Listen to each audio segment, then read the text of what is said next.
நாச்சியார் திருமொழி 12ஆம் திருமொழி. அதில் பிரவேசம் அருளி செய்கிறார். மேல் சொல்லி என் பகவத் விஸ்லேஷத்தால் நொந்து இவள் தனக்கு தஞ்சமாக நினைத்திருப்பது இரண்டாய். அவ்விரண்டிலும் தான் அதிசங்கை பண்ணி அத்தலையாலே பேரு என்ன அறுதியிட்டு அது பார்த்திருக்க ஒண்ணாது அத்தலையில் சுவாதந்திரியத்தாலே அப்படின்னு சொல்ற. மேலே பல சொல்லுகிற பல சொல்லுகிற பிரமேயம் ஏது? பலதும் சொல்றாளே மேல, அதுல என்ன பிரமேயம் சொல்லப்பட்டிருக்கு மேல அப்படின்னு கேட்டா, பகவத் விஸ்லேஷத்தாலே நொந்து போயிருக்கிறாள், அதை குறிச்சு மேல சொல்ல போறார்னு அர்த்தம். அந்த நொந்து இருக்கா, அப்படி நொந்திருக்கிறவள் தனக்கு தஞ்சமாக, தனக்கு நிச்சயம் பலம் கிடைக்கும் எதனால அப்படின்னு அந்த காரணத்தை நினைச்சிருக்கா. என்ன காரணத்தால பலன் கிடைக்கும்னு நினைச்சிருக்கா அப்படின்னா அது இரண்டாய். அந்த இரண்டுன்றது என்னன்னா, எம்பெருமான் அடியார்களை கைவிட மாட்டேன், தோஷோ யத்யபி தஸ்ய ஸ்யாத் நத்யஜேயம் கதஞ்சன அப்படின்னு ஒரு நாளும் கைவிட மாட்டேன், விட சக்தனாகிறேன் என்ன எம்பெருமான் சொல்லிருக்கான். அதனால அந்த கைவிட மாட்டேன்னு சொன்ன எம்பெருமான் திருவாக்கு வார்த்தை, அதுக்கு மேலே பெரியாழ்வார் வைத்தல் பிறப்பு அப்படின்னா ஆச்சாரிய சம்பந்தம், இது ரெண்டு நாளையும் தனக்கு பேருன்னு நினைச்சிருக்கா. அதனால அத எப்படி அப்படி இருக்கிறச்சேயும் அப்போ எம்பெருமான் சுவாதந்திரியம் தாலே இழக்கப்படுமோன்னு நினைச்சவள் இப்ப இந்த சுவாதந்திரியத்தை பத்தி அவனையே திரும்பவும் பத்துறா. இப்ப எம்பெருமான் கைவிட மாட்டேன்னு சொன்ன வார்த்தை, அடியார்களை கைவிட மாட்டேன்னு சொன்ன வார்த்தை, அதுக்கப்புறம் பெரியாழ்வார் வைத்தல் பிறப்பு, இவற்றையே அதிசங்கை பண்ணி இவத்திலேயே சந்தேகப்பட்டு அத்தலையாலே பேரு என்று அறுதியிட்டு, எம்பெருமானால்தான் நமக்கு புருஷார்த்தம் என்று அறுதியிட்டு அது பார்த்து இருக்க ஒண்ணாது அத்தலையில் சுவாதந்திரியத்தாலே, எம்பெருமானுக்கு சுவாதந்திரியம் இருக்கோ இல்லையோ, அதனால அவனுக்கு அத பார்த்தோம்னா நமக்கு கிடைக்காம போயிடுமோன்னு ஒரு பயமும் ஏற்படும். ஆனால் இன்னொன்னு சொல்றார், ஆனாலும் கேவலம் சுவாதந்திரியமே அன்னிக்க ஆசிரித பாரதந்திரியம் என்றும் ஒண்ணு உண்டு அவனுக்கு. சுவாதந்திரியம் மட்டும்தானா சம்சாரத்துல தடுறதுக்கான சுவாதந்திரியம் மட்டும்தான் அவனுக்கு இருக்கான்னா இல்ல, அடியார்களுக்கு பாரதந்திரியம், ஆசிரித பாரதந்திரியம் என்ற குணமும் உண்டு அவனுக்கு. ஆன பின்பு பெரியாழ்வார் அளவிலும் அவனுக்கு அந்த சுவாதந்திரியம் ஜீவியாது.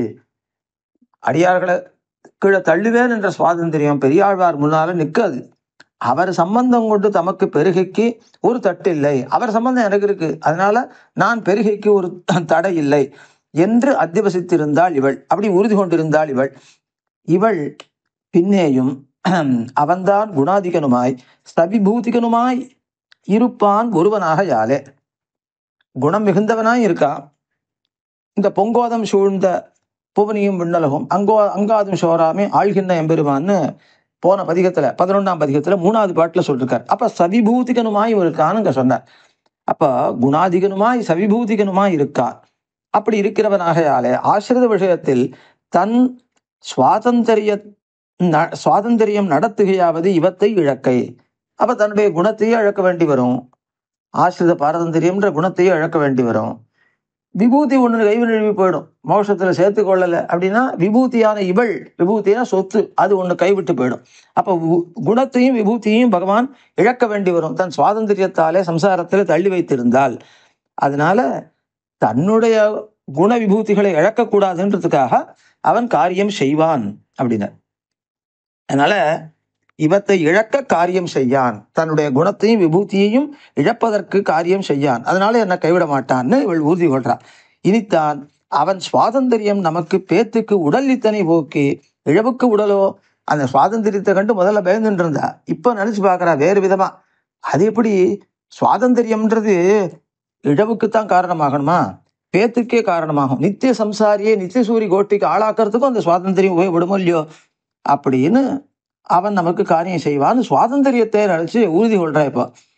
அதனால பேத்துக்கு உடல் அத்தனை போக்கி இழவுக்கு உடலோ காரியம் செய்வானாக நினைத்த போது அதுக்கு நிவாரகர் இல்லை.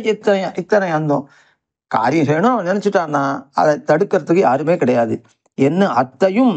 அப்புறம் பெரியாழ்வார் வயிற்றில் பிறப்போபாதி, அதாவது எம்பெருமானுடைய சுவாதந்திரியத்தையும் அர்த்தம். அத்தையும்னா எம்பெருமானுடைய சுவாதந்திரியத்தையும் பெரியாழ்வார் வயிற்றிலே பிறப்பை போல பேத்துக்கு உடலாக அத்தியவசித்தாள். அது நமக்கு பேத்துக்கு காரணம் என்று உறுதி கொண்டாள் இவள். இப்படி அத்தியவசித்திருக்க செய்தேயும் அவன் சடக்கென வந்து தன் ஆத்தாமை பரிகரிக்க கண்டிலள். அப்படி அவன் பரிகாரம் பண்ணல. அவன் வருமளவும் கிரமப்பிராப்தி பார்த்து ஆறி இருக்க வல்ல பிரகிருதி அன்றே. அவ்வளவு ஒரு பிராப்பிய துறை மிக்கவள். அதனால கடுக பெத்துக்கொடு நிற்க வேண்டும்படியிற இவளுடைய துறை வேகம்னு அர்த்தம். தன் சொரூபத்தோடு சேர்ந்த செயலாகிறது அவன் வர பார்த்திருக்கையே. தன்னுடைய பாரதந்திர சுரூபத்துக்கு சேர்ந்த செயல் என்னன்னா அவனா வரபோது வரட்டும்னு பார்த்திருக்கை தான். அவ்வளவு அல்லவே இவளுக்கு இப்போது ஓடுகிறது. என்னன்னா அப்படி பிராப்பியத்துறை விஞ்சி கிடக்கு. அதனால அவன் வருவளவும் பொறுத்திருப்போம்னு நினைக்க முடியல இவளால. சொரூபஹானி வர பொறுத்ததே. சொரூபஹானி வந்தாலும் இவளுக்கு அது பொறுக்கிறது. ஏன்னு கேட்டா பிராப்பியத்துறை அவ்வளவு விஞ்சி இருக்கு. தன் சொரூபத்தோடு சேராதாகிலும் அதை பொறுத்து அவன் முகத்திலே விழிக்க வேணும் என்று பார்த்து. தன் சொரூபத்தோடு சேராது, பாரம்பரியம்ன்ற சொரூபத்துக்கு சேராது, அவனுக்காக அவ்வளவு தொரிக்கிறதுன்றது. ஆனால் அதை பொறுத்து அவன் முகத்திலே விழிக்க வேணும். சேராதாகிலும் போனா போறது, சேராதாலும் பரவாயில்ல, அந்த தனக்கு ஏற்படக்கூடிய ஒரு சொரூபஹானியை பொறுத்துண்டு அவன் முகத்துல விழிச்சா போறோம் அப்படின்னு பார்க்கறான். அதனால அதுக்கு கால்நடை தராதபடி அவன் இருக்கிற தேசத்தை நோக்கி போகணும். அப்ப கால்நடை தரல, கால் நடக்க முடியல, அவ்வளவு தளர்ந்து போயிருக்கா. பலஹானி மிக்கது, பலஹானி மிகுந்து இருக்கு. இனி தன் தசையை அனுசந்தித்தாருக்கு ஈஸ்வரனோபாதியும் பெரியாழ்வாரோபாதியும் தன் காரியம் செய்ய வேண்டும் என்னாயித்து தான் நினைத்திருப்பது. இனி தன் தசையை அனுசந்தித்தாருக்கு. தன்னுடைய நிலையை யார் அனுசந்திக்கிறாளோ அவளுக்கு ஈஸ்வரனை போலையும் பெரியாழ்வாரை போலையும் தன் காரியம் செய்ய வேண்டும் என்னாயித்து நினைத்திருப்பது. அதாவது ஈஸ்வரனும் இவள் காரியம் செய்யதான் நினைத்திருக்கான், பெரியாழ்வாரும் இவள் காரியம் செய்யதான் நினைக்கிறார். அப்படிதான் பார்க்கிறவாளுக்கும் இவள் காரியத்தை செய்து கொடுக்கணும் தோணுமா. அந்த அளவு பலஹானி பிறந்து தளர்ந்து கிடக்கிறாள். தனக்கு கால்நடை தாராதாயித்து. அவன் தன் தசையறிந்து வந்து முகங்கட்டுவான் ஒருவன் அன்னிக்கே இருந்தான். எனக்கும் கால்நடை தந்து போக முடியல, அவனும் வரமாட்டேன்றான், என்னுடைய தசை அறிந்து வரமாட்டேன்றான். இனி தன் கண்வட்டத்திலே நின்று தன் தசையறிந்து கால்நடை தருவாருக்கு தன் காரியம் செய்கை பரமிரே. அப்ப தன்னுடைய நிலையை தெரிந்துண்டு கால்நடை தந்து அங்க போகிறவா, அதாவது கால் நடந்து போற சாமர்த்தியம் உடையவாளுக்கு தன் காரியம் செய்கை பரமிரே. அது தனக்கு அவளுக்கு அது செய்தே ஆகணும். அவன் வர்த்திக்கையாலே பிராபியமான பரிசரத்திலே என்னை கொடுபோய் நீங்கள் புகழப்பாருங்கோள். அவன் வர்த்திக்கிறானோ இல்லையோ, அந்த பிராபியமான தேசத்தினுடைய பரிசரம் அருகாமையில கொண்ட போட்டாலும் போரும், அதை பண்ண பாருங்கோள் என்கிறாள். இது இந்த 12வது திருமொழிக்கு அவதாரிக்கை. நாச்சியார் திருமொழி 12வது பதிகம் முதல் பாட்டு. மத்திரிந்தீர்கொரியலாகா மாதவன் என்பதோர் அன்புதன்னை உத்திருந்தேனு குறைப்பதெல்லாம் ஊமையரோடு செவிடர் வார்த்தை பெற்றிருந்தாளை ஒழியவே போய் பேர்த்தொரு தாயில் வளர்ந்த நம்பி மற்பொருந்தாமல் கடமடைந்த மதுரைப்புறத்தன்னை உச்சிடுமின். இதனுடைய பதவுரை. மத்து இருந்தீர்கட்கு, என்னுடைய நிலைக்கு மாறுபாடாக இருக்கிற உங்களுக்கு அறியலாகா, அறிய முடியாததாய் மாதவன் என்பதோர் அன்பு தன்னை, மாதவன் விஷயமான அன்பை காதலை உத்திருந்தேனுக்கு அடைந்திருக்கிற எனக்கு உரைப்பதெல்லாம், நீங்கள் சொல்வதெல்லாம் ஊமையரோடு செவிடர் வார்த்தை. ஊமையர் செவிடரோடு வார்த்தைன்னு அன்வயம் பண்ணணும். அப்போ ஊமையானவன் செவிடனிடத்தில் சொல்கிற வார்த்தை. அப்போ ஊமையால் பேச முடியாது, செவிடனால் கேட்க முடியாது. அப்போ 2 பேருக்கும் 2 பரிகரமும் இல்லை, 2 சாதனமும் இல்லை. அப்போ என்ன அர்த்தம்? அது வியர்த்தம்னு அர்த்தம். அப்படி சொல்கிறது போல வீணானது.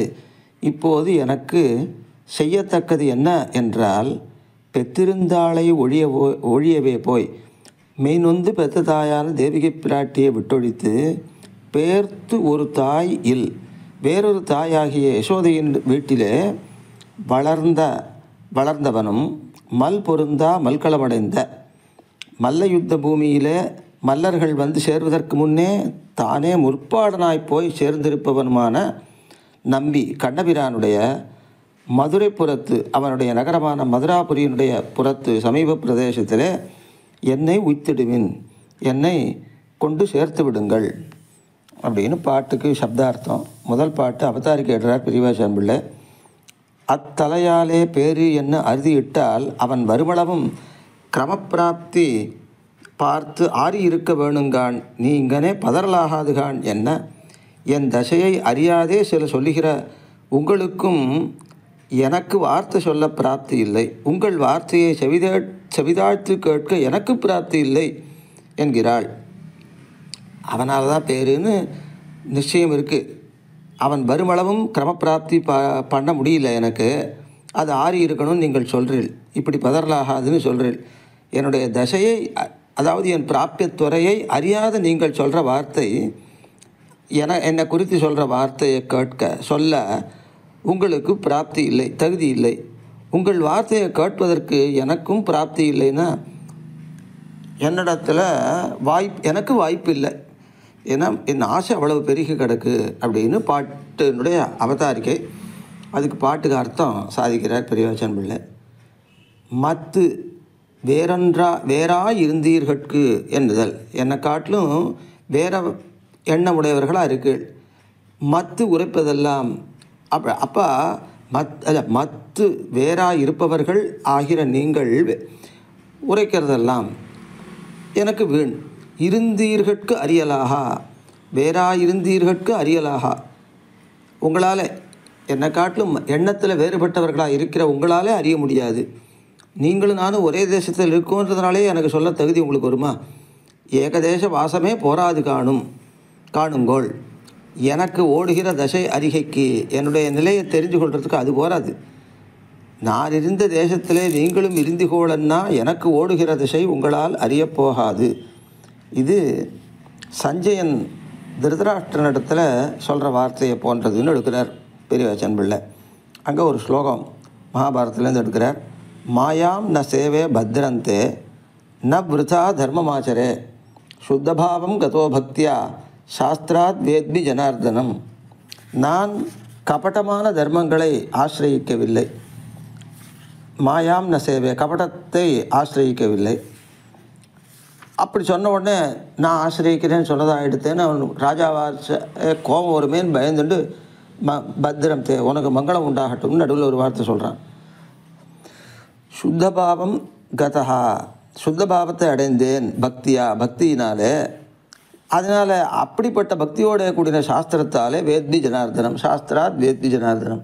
அது இல்லை, உனக்கு வெறும் சாஸ்திர ஞானம் இருந்தால் போகாது.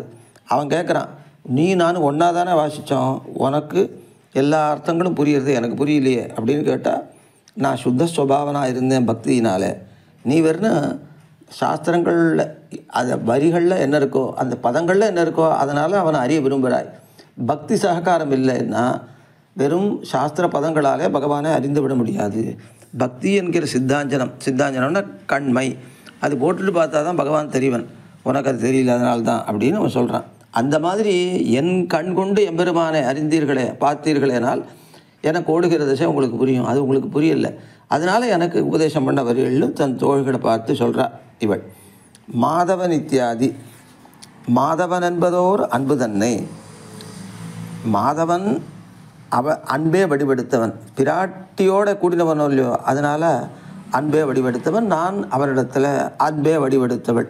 பிரம்மச்சாரி எம்பெருமானை ஆசைப்பட்டேன் ஆகில்தான் ஆறியிறேனோ. மாதவன் விஷயமான அன்பு அதை உடையவள் நான், அல்லது மாதவனாகிற அன்பு அப்படின்னு சொல்லலான்ற. அப்போ அன்பு என்று அன்பு என்றும் தோத்தல்ல, அன்புக்கு ஆசிரியம் என்றும் தோத்தல்ல, அன்புதான் என்றே தோத்துகிறது. தே தம் அனுபிரதாக அப்படின்னு ஒரு ஸ்லோகம் எடுக்கிறார் ஸ்ரீராமாயணத்திலேருந்து. சர்வேஷாம் ஹி ச தர்மாத்மா வர்ணானாம் குருத்தே தயாம் சதுர்ணாம் ஹி வியவஸ்தானாம் தேன தே தம் அனுபிரதாக. தர்மஸ்வரூபியான அந்த ராமபிரான் 4 வர்ணத்தவர்களுக்கும் அதுக்கப்புறம் அதாவது இந்த வர்ணம்ன்றது சொல்கிறது இந்த பருவங்களை சொல்கிறார். பால்யம், இன்னும் சைசவம், பால்யம், யவ்வனம், வார்த்தக்கியம் என்ற 4 பருவத்தில் இருக்கிறவர்களுக்கும் அர்த்தம் இந்த வர்ணம்ன்ற சப்தம். அதனால் மற்ற எல்லாருக்கும் அருள் புரிகிறான். ஆகையாலே அவனிடத்திலே அவர்களும் அன்பு பூண்டிருக்கிறார்கள் என்கிறபடியே எம்பெருமானிடத்தில் எம்பெருமான் அடியார்களிடத்தில் முதல்ல அன்பை செலுத்துகிறான். அப்புறம் அவர்களிடத்திலேருந்து அன்பையை பெறுகிறான். அதுக்கு ஒரு பிரமாணம் எடுக்கிறார். அதான் இத்தலையில் அன்பை பண்ணி பின்னையாய்த்து இத்தலையில் அன்பை விளைத்தது. ஆழ்வார் மேலே எம்பெருமான் அன்பை செலுத்தி அப்புறம் அவர்கிட்டேருந்து அன்பை பெற்றுக்கிறான். கோலமலர்ப்பாவைக்கு அன்பாகிய என் அன்பேயோ கோலமலர் அப்படின்னு திருவாய்மொழி 10ஆம் பத்து பாசுரம் 10:10-7. கோலமலர்ப்பாவை வடிவழகையும் போக்கியத்தையும் உடையவளான பிராட்டி பக்கல் ஸ்னேகாதிசயத்தாலே அந்த ஸ்னேகமே ஹேதுவாக அவள் பரிகிரகமான என் பக்கலிலே அதிப்பிரவணனானவனே என்னுமா போலே சர்வ பிரகாரத்தாலும் விலக்ஷணமான விஷயத்திலே இவள் ஆசைப்பட்டது, இவள் தான் ஆசைப்பட்டது. அப்படிப்பட்ட வைலட்சண்யம் உள்ளது அந்த சுயப்பதிக்கிறே அவன் பக்கலிலே இவள் அன்பை பண்ணினாள். அன்பு தன்னை உத்து அவனை கிட்டி, உத்துன்னா கிட்டி, அன்பு அவன்தான் அவனை கிட்டி, அல்லது அவன் விஷயமான பக்தியை மறுபாடுருவ உடையனாய், உள்ளும் புறமும் உடையனாய் என்ன அர்த்தம். நிரந்த நூடு புக்கு அப்படின்னு திருவாய்மொழி 5:10-1. அப்படின்னா உள்ளும் புற உள்ளே இருக்கிற இடமெல்லாம் அப்படின்னு அர்த்தம். உள்ளுரை பொருளான ஆத்மாவிலே புக்கு, நிரந்த நூடு புக்கு, ஆத்மாவிலே புக்கு இருந்து எனக்கு அவ்வளவு அன்போடு இருக்கிறவன் அப்படின்னு சொன்னார். இப்படி அவனை ஒழிய செல்லாமை உண்டானால் அவன் இருந்தவிடத்தில் சென்று கிட்டவிரே அடுப்பது. அதனால் நான் அங்கே போகணும். அதுக்கு கால்நடை தாராதபடி இருக்கிற எனக்கு உரைப்பதெல்லாம் நீங்கள் உரைக்கிறீர்கள், பல சொல்லுகிறீர்கள். அவனை கிட்டாமைக்காக நீங்கள் சொல்கிற வார்த்தையெல்லாம் ஊமையரோடு செவிடர் வார்த்தை. என் தசையை அறியாத உங்களுக்கு தோத்தினபடி சொல்லுகைக்கு பரிகரமில்லை. அந்த ஊமையரோடு செவிடர் வார்த்தைன்னா செவிடரோட ஊமையர் வார்த்தை அப்படின்னு அர்த்தம். அப்போ செவிடர்களால் கேட்க முடியாது, ஊமைகளால் பேச முடியாது. அதுதான் இங்கே சொல்கிறார். அப்போ உங்களுக்கு தோத்தினபடி சொல்லுகைக்கு பரிகரம் இல்லை, நீங்கள்லாம் ஊமையர்கள், பரிகரம் இல்லை. அப்புறம் எனக்கு கேட்கைக்கு பரிகரம் இல்லை, எனக்கு காது இல்லை, அதனால் உங்களுக்கு விவகார யோக்கியத்தை இல்லை, எனக்கு ஸ்ரவண யோக்கியத்தை இல்லை. அந்த மாதிரி அன்பு அங்கே நிறைஞ்சு போயிடுத்து, நீங்கள் எனக்கு சொல்லி பிரயோஜனம் இல்லைன்றார். உனக்கு ஓடுகிற திசை ஒருவருக்கும் அறிய ஒண்ணாதென்னு ஏன் சொல்லுகிறாய்? உனக்கு இந்த தசையை விளைத்தான் எம்பெருமான், அவனுக்கு தெரியாதா அப்படின்னா அவனுக்கு எப்படி தெரியும்? பெற்றிருந்தாலே ஒழிய அனந்த விரதம் அனுட்டிச்சு இவனை ரொம்ப கஷ்டப்பட்டு பெற்றிருக்கா தேவகியும் வசுதேவரும். இந்த ஜென்மத்தில் முன் ஜென்மத்தில் அவ்வளோ தபஸ் பண்ணி பெற்றிருக்கா. ஆனால் இப்போ என்னன்னா அதை அனந்த விரதத்தை அனுட்டிச்சு பெற்றிருக்கா. இப்போ பிறந்த உடனேயே அவளுடைய இந்த சிரமங்கள்லாம் தெரியாமல் இன்னொரு இடத்துக்கு போயிட்டான். தேவகியின் இடத்துல இந்த யசோதையின் இடத்துல போயிட்டான். அதனால் பெற்றிருந்தாலே ஒழிய இன்னொரு இடத்துக்கு போய் சேர்ந்துட்டான் இல்லையா, ஒழியவே போய். அப்புறம் பேர்த்தொரு தாயில் இன்னொரு தாயின் இடத்துல வளர்ந்த நம்பி பூர்ணன் அவன் இவன் அப்படி போய் சேர்றானே, அங்கே பாவபந்தம் உடையாருக்கும் பாவபந்தம் இல்லாதவர்களுக்கும் கூட வாசி இல்லாதவனாக இருந்தான். அங்கே போய் வளர்றச்சே. ஏன்னா ஒரு பூத்தனை முலையிலே வாய் வைத்து உண்டானே, யசோதையா பூத்தனையான்னு கூட தெரியாமல் அப்படிப்பட்டவன் அவன். அதனால் அவனுக்கு என்னுடைய தசை தெரியுமா என்று இவளுக்கு அபிப்பிராயம். அப்புறம் மற்பொருந்தாமல் களமடைந்த மதுரைப்புறத்து என்னை உய்த்திடுவின், தன் உடம்போடே அணைய வேடும் என்னும் ஆசையுடைய நான் இருக்க இத்தனை போது புறப்பட்டு முரட்டு மல்லரோட அணைகைக்கு போகா நிற்கும். அவளோட போய் அணைக்க போகிறானேவன்.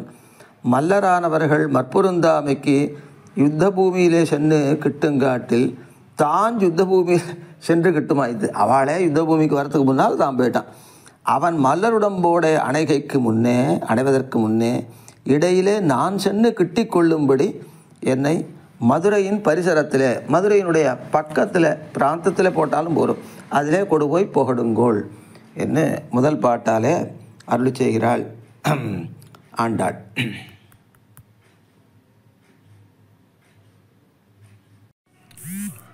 நாச்சியார் திருமொழி 12ஆம் திருமொழியில் 2ஆம் பாட்டு.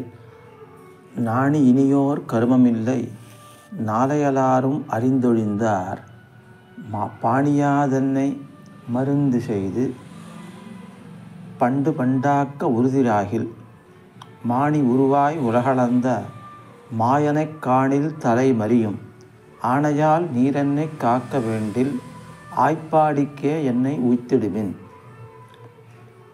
இனி நாணி ஓர் கருமம் இல்லை, இனிமேல் வெட்கப்பட்டு ஒரு பிரயோஜனமும் இல்லை. நாளையலாரும் ஊரில் உள்ள எல்லாரும் அறிந்தொழிந்தார், என்னுடைய செய்தியை அறிந்து கொண்டார்கள். அயலார்னா பக்கத்து வீட்டுக்காரா, அதுக்கப்புறம் அயலார், அயலாருக்கு அயலார், அயலாருக்கு அயலாருக்கு அயலார், இப்படி 4 அயலார், பல அயலார்கள். அப்போ ஊரில் இருக்கிற எல்லாரும் அப்படி அர்த்தம் அந்த 4 அயலார்ன்ற சப்தத்துக்கு. அப்படி அத்தனை பேரை அறிந்து கொண்டார்கள். இனிமேல் வெட்கப்பட்டு பிரயோஜனம் இல்லை. பாணியாது காலதாமசம் இல்லாமல் மருந்து செய்து வேண்டும் பரிகாரங்களை செய்து என்னை பண்டு பண்டாக்க உறுதியாகில், முன்பே நான் எப்படி இருந்தேனோ அப்படி ஆக்க நீங்கள் நினைத்தால் முன்பு நிலையில் நான் இருந்தபடி நீ இப்போ ஆக்கணும்னு நினச்சின்னா. இப்பொழுது விரக அவஸ்தை இருக்குது, இதுக்கு முன்னால் சம்ஸ்லேஷ அவஸ்தை இருந்தது, அதுக்கும் முற்பாடு பகவத் விஷய வாசனையே இல்லாமல் ஒரு தசை இருந்தது. அப்பொழுது நல்ல நிறத்தோடு இருந்தேன். அதை நான் பெத்தவளாக செய்ய நீங்கள் நினைப்பீர்களாகில் நீங்கள் என்னை ஆணையால் சத்தியமாக அர்த்தம் காக்க வேண்டில், உண்மையால் என்னை காக்கணும் என்று விரும்புவீர்களாகில் என்னை ஆய்ப்பாடிக்கே உய்த்திடுமின், திருவாய்ப்பாடியிலே கொண்டு போய் சேர்த்து விடுங்கள்.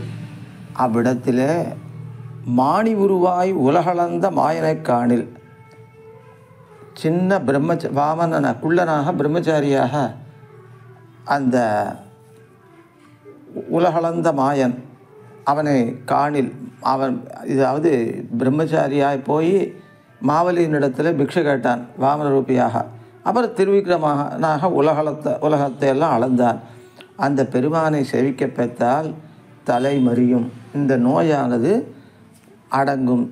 அதனால் என்னை அவனிடத்தில் கொண்டு சேருங்கோள், என்னை காப்பாற்ற வேண்டி இருந்தீர்களாகில் அப்படின்றார்.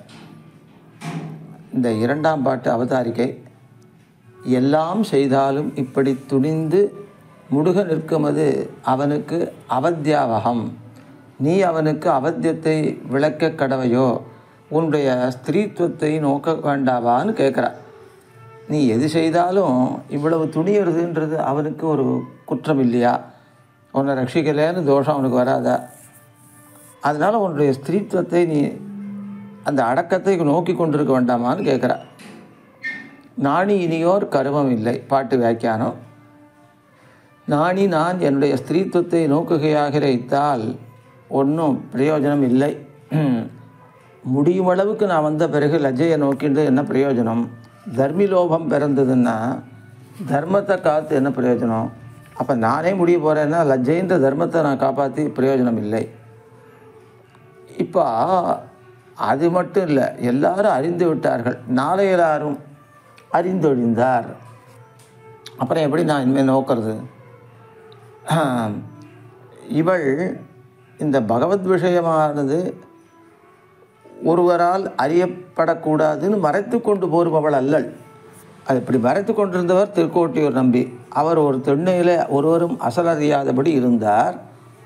அப்படி பகவத் குணானுசந்தானம் பண்ணிட்டு இருந்தார். எம்பெருமானார் எழுந்தருளி நம்பி மடமேது என்ன கேட்டார். இதோ அங்கே இருக்குதுன்னு அவள் காட்டினான். அப்படியே அங்கேருந்து தண்டனட்டுண்டே போனார். அப்பொழுதுதான் அந்த ஊரில் இருக்கா தெரிஞ்சுட்டா. எம்பெருமானார் நம் திருக்குறுகப்பிரா நகத்தை நோக்கி தண்டனிடான் என்றார் என்ற பின்பிலே நம்பியுடைய பிரபாவம் அங்குள்ளார் அறிந்தது. அந்த அளவுக்கு யாருக்குமே அவர் சொல்லலை எந்த விஷயத்தையும். அதனால அவளுக்கு ஒன்றும் தெரியல, எல்லாரையும் போற்றவ தான் அப்படின்னு நினச்சிட்டு இருந்தேன். அப்புறம்தான் எம்பெருமானார் தண்டனிட்டவாறே தான் அவர்கள் தெரிந்து கொண்டார்கள். அப்படி அசலறியாதபடி பகவத் விஷயத்தை அனுசந்திக்கிறவர் யாருன்னு கேட்டால் திருக்கோட்டியூர் நம்பி. அப்படி அதுக்கு இன்னொரு விருத்தாந்தம் சொல்கிறார். அவர் யாருக்கும் சொல்ல மாட்டார்ன்றதை. ஆழ்வானும் ஆண்டானும் ஓர் 6 மாதம் சேவித்திருந்த சன்னிவேசத்தை கண்டு போருமது. அப்படி இருந்து அதுக்கப்புறம் என்னன்னா ஒரே ஒரு வாரத்தை கேட்டு போகிறார்கள். அவ்வளவு காலம் பரிச்சரிய பண்ணி அவருக்கு. ஆழ்வான் ஒரு விசை 6 மாதம் சேவித்து நின்று போகிற புகார் நிற்கச் செய்தே ஆழ்வானை நம்பி சொல்கிறார். நம்மாழ்வார் அடியேனுள்ளான் என்னபடி கண்டாய என்று பணித்தாராம். அடியேன் கிருதார்த்தனே என்று போந்தானாம் ஆழ்வான். அப்படி அவர் சொல்லி போனாராம். அப்பா கிடச்சிது, திதியான அர்த்தம் கிடச்சிதுன்னு சொன்னாராம். என்னுள்ளான் என்ன அகமர்த்தத்தை நிச்சயிக்கிற இடத்தில் அடியேன் என்று சேஷத்துவத்தை நிரூபகமாக ஆழ்வார் அருள் செய்கிறார் சொல்லுகிறாரே.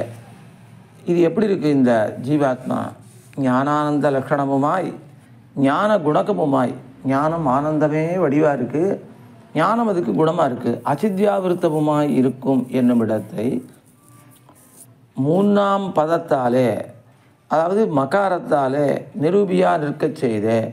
முன்பே பாடக்கிரமத்தில் அகாரத்துக்கு மேலே ஆயான்ற விபக்தி வந்திருக்கு.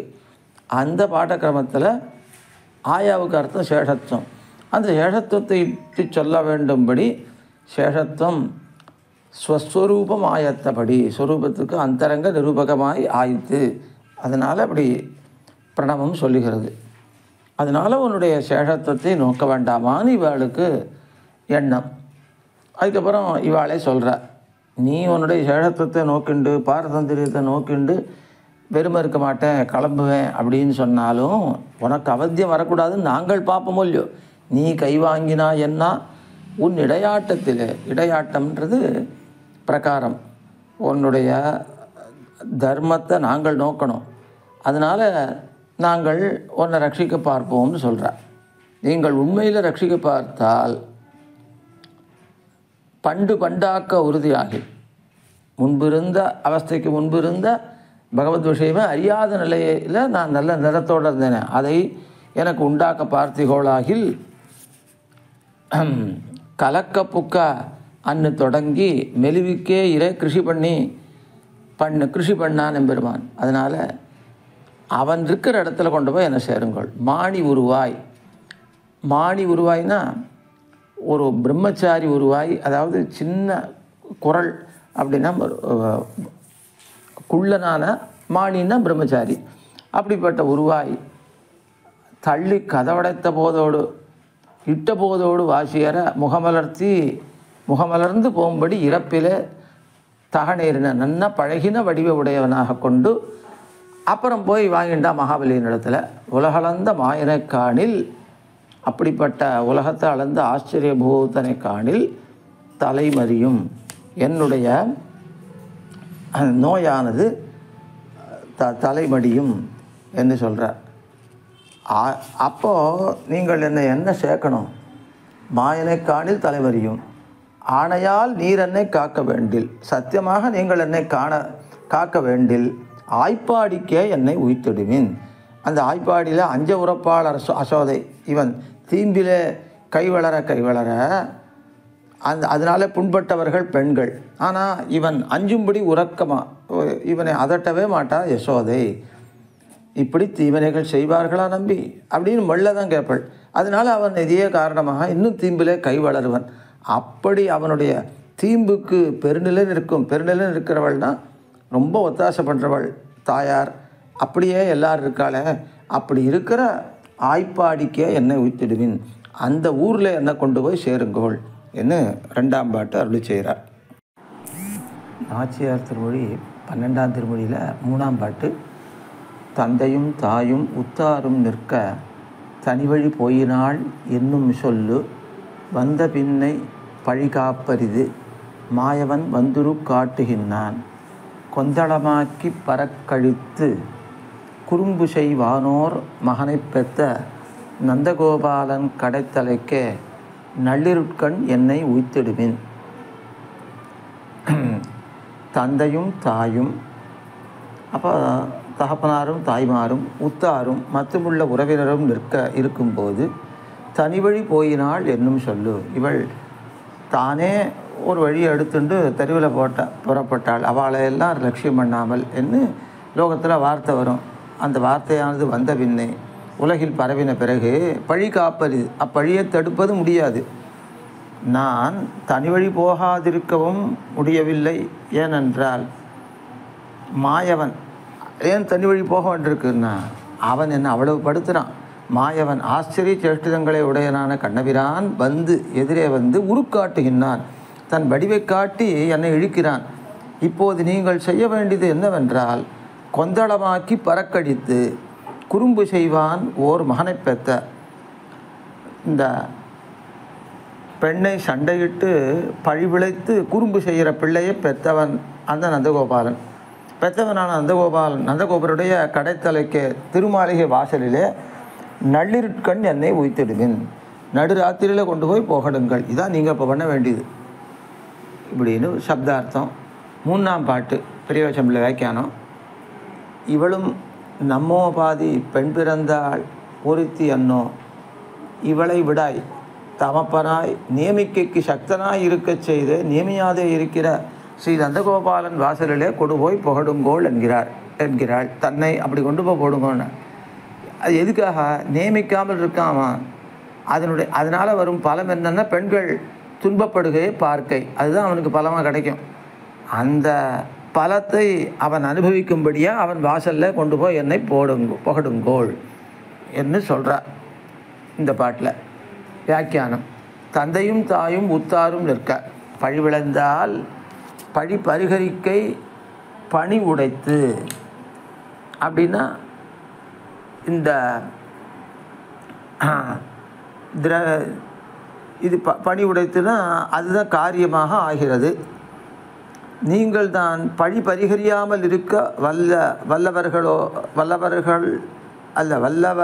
வல்லவர்கள் அல்லிகோள். பழியை நீக்காமல் இருக்க வல்லவர்கள் அல்லர். அப்படின்னா பழியை துடைக்கிறதுக்கு உங்களால் முடியாது. இனி அதுவும் பிறக்க கொள்ள பின்னை நின்று மிருக்கப்படாது. அப்போ பழி வரத்தான் செய்யும். அந்த பழியும் பிறந்து அதுக்கப்புறம் அதை நீக்கிறதுக்காக கஷ்டப்படணும். நீங்கள் அதுக்காக முன்கூட்டியே பரிகரிக்க பாருங்கோள்.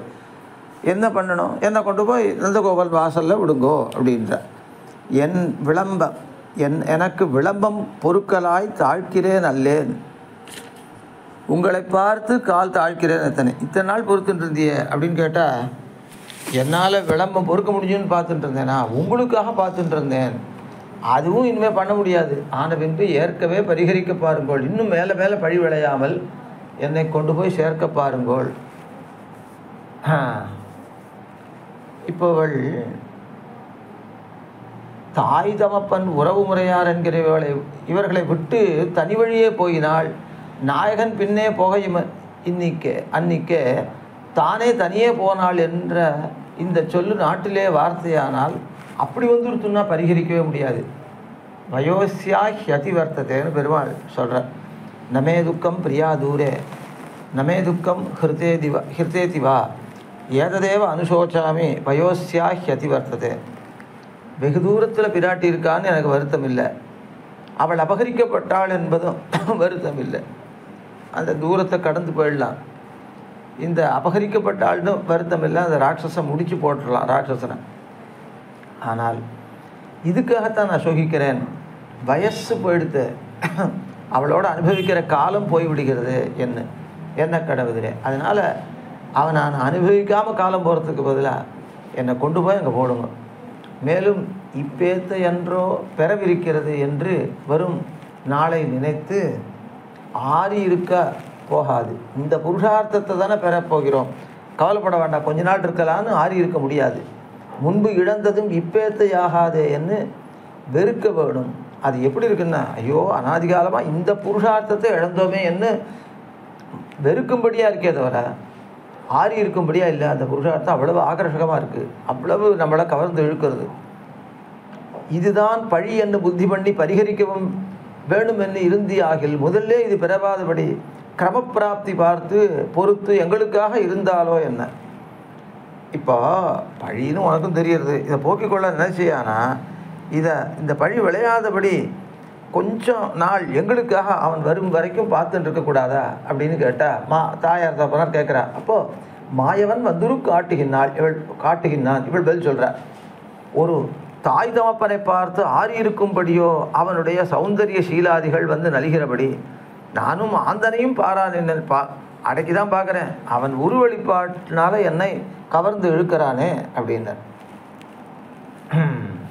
எப்படி திருவாய்ப்பாடிய பெண்களெல்லாம் அவன் குடல் உந்தனை கேட்ட உடனே ஓடினாலோ அந்த மாதிரி என்னை ஓட வைக்கிறது அவன் பண்ணுற அந்த உருக்காட்டுதல் அப்படின்னு. பல வகைப்பட்ட அரண்களிலே பெண்களை கொடுவுக்கு கட்டி கிடந்தார்கள். யார்? ஆயர்கள்லாம். இவர்கள் கண்ணனோட சேரக்கூடாதுன்னு வச்சுருந்தார்.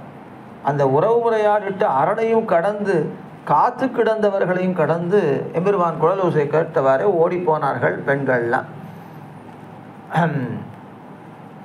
குழலோசை செவிப்பட்ட அனந்தரம் முலைகள்லாம் உணர்ந்து பெண்களை எழுப்பி குழலோசை வந்தது போங்கோ அப்படின்னு சொல்லித்தான். இல்லை இந்த பெரியவாள்லாம் இருக்கா, அவள்லாம் உறங்கின பிறகு வரோன்னு சொன்னான். அப்போ அந்த முலைகள் நீங்கள் அப்படி வாருங்கோ, நாங்கள் முன்னால் போகிறோன்னு போயினேன் அப்படின்னார். இளங்கொங்கைன்றதுக்கு அர்த்தம் சொல்கிறார். சொற்கேளா பிரஜைகளாயித்து, சொல்ல கேட்காது சின்ன குழந்தை. காவலும் கடந்து க்ஷுத்திரமான பாஷாணங்கள் கிடக்க, கற்பாஷாணம்னா கல், அது கிடக்க மேலே நீர் போமா போலே நீர் வெள்ளமானால் மலை மேலும் ஓடும். அப்படியே இட்டு அணையை ஒன்றாக நினையாமைக்கு ஹேது கௌதூகல மிகுதியில.